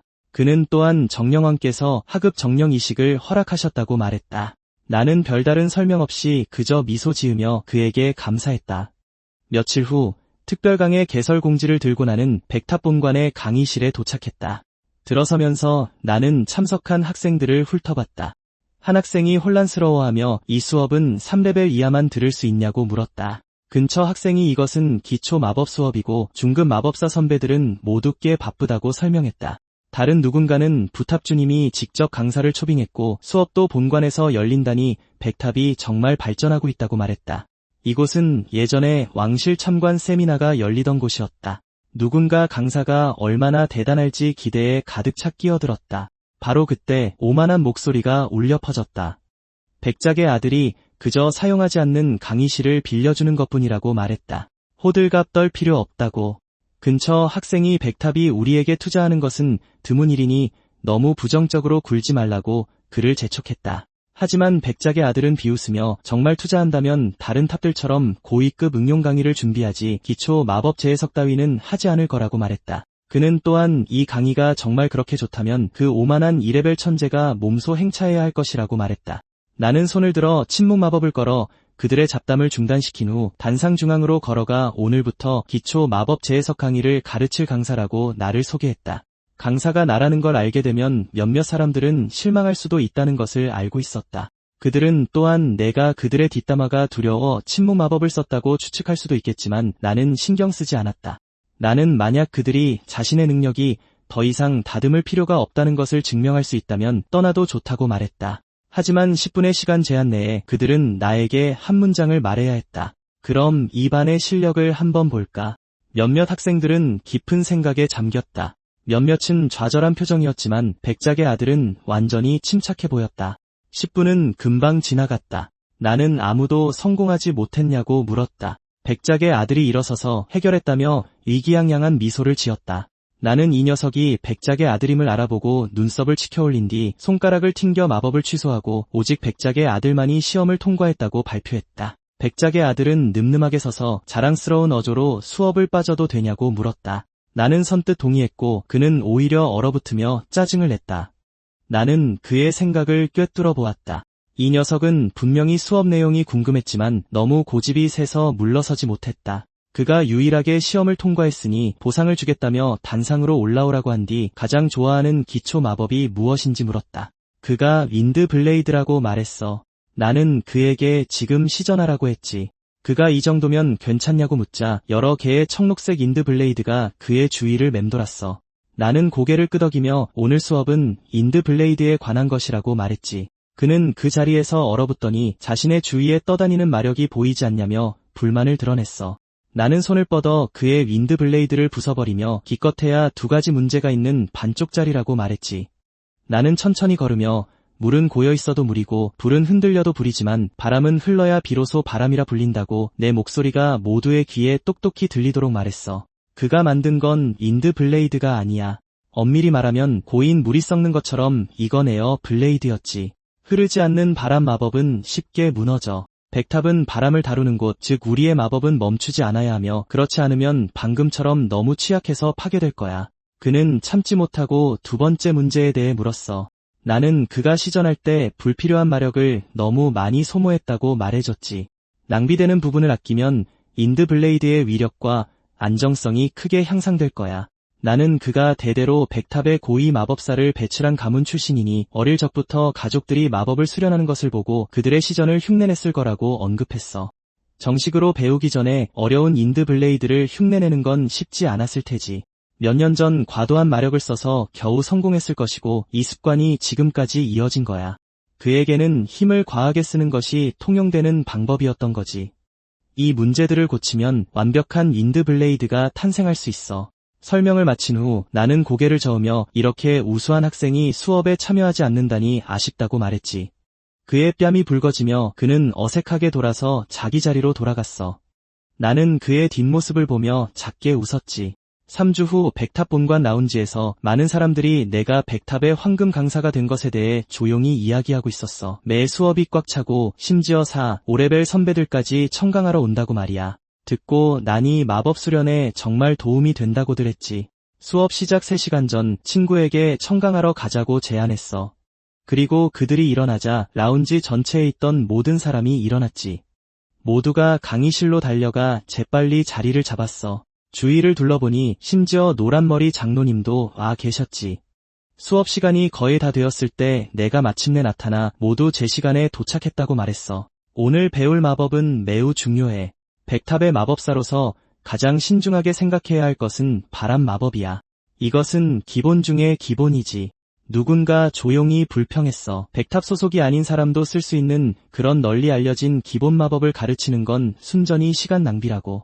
노란머리 장로님이 손을 들며 원래는 구경이나 하러 왔지만 정말로 바람 마법을 가르칠 거냐고 묻고 싶다고 했어. 나는 그렇다고 고개를 끄덕이며 장로님께 가장 기본적인 바람 마법을 한번 시전해달라고 부탁했지.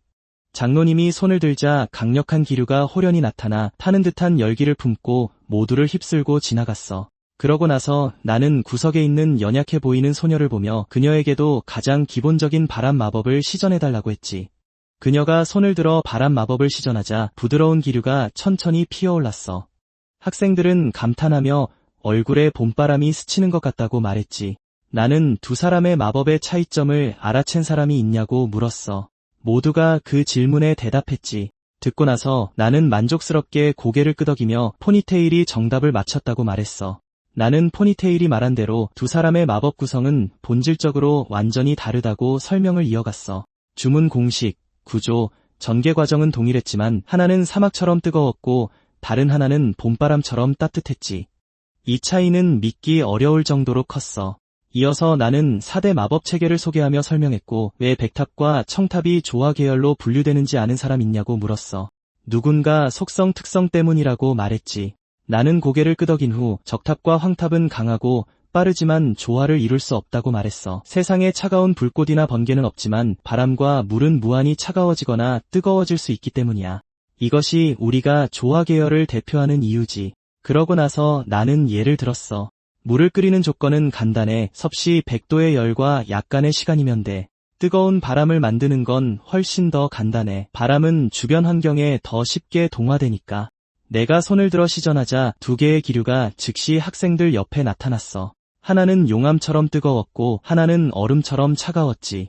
나는 모두에게 바람은 어떤 속성보다 자유로워서 적탑의 불꽃 같은 강력한 힘, 황탑의 번개 같은 속도, 혹은 청탑의 물 같은 형태의 자유를 가질 수 있다고 말했어.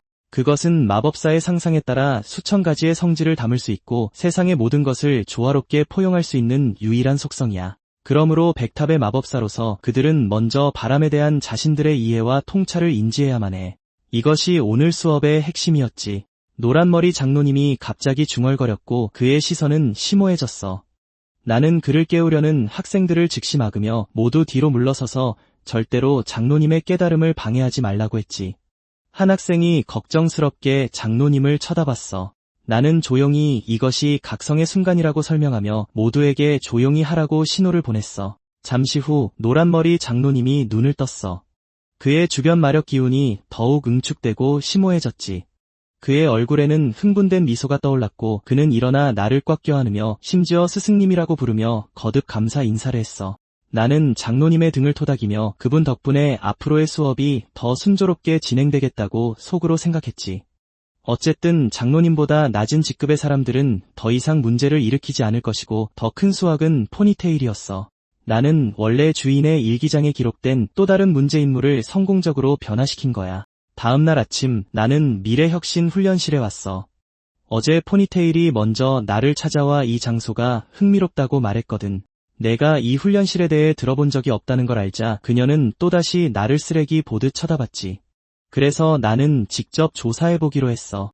나는 문을 밀고 안으로 들어갔어. 즉시 기계음이 울리며 이 훈련실은 마법공학 기술로 만들어졌고 사용자 정보를 등록하면 맞춤형 훈련 과정을 제공할 것이라며 지금 등록하겠냐고 물었어. 시스템이 내가 등록을 거부한 것을 확인한 후 미등록 사용자로 진행하겠다며 원하는 훈련 단계를 설정하라고 했어. 나는 혼란스러워하며 단계가 무슨 의미냐고 물었지. 기계 시스템은 훈련 프로그램에는 자신의 레벨에 따라 선택할 수 있는 100개의 단계가 있다고 설명했어. 나는 무심하게 1단계부터 시작하라고 말했지. 내가 말을 마치자마자 3개의 빛의 구슬이 나타나 공중을 천천히 움직였어. 기계 시스템은 물리 공격이나 마법 공격을 사용해 움직이는 구슬 3개를 파괴하라고 설명했어. 또한 광역 마법을 사용하면 훈련이 취소될 것이라고 상기시켜 주었지. 나는 손을 들어 3개의 윈드 블레이드로 정확하게 구슬들을 파괴했어. 시스템은 즉시 1단계를 통과한 것을 축하했지. 이 레벨은 너무 쉬웠어. 나는 바로 100단계 훈련을 하고 싶었지. 기계 시스템이 경고를 보냈어. 나는 그냥 시작하라고 말했지. 그러자 시스템이 규칙을 설명했어. 물리 공격이나 마법 공격을 사용해 1000개의 구슬을 파괴하세요. 움직이는 구슬에 5번 이상 맞으면 실패로 간주됩니다. 그 말이 끝나자마자 수많은 작은 빛의 구슬들이 폭풍우처럼 쏟아져 나왔고 너무 빨라서 잔상만 남겼어.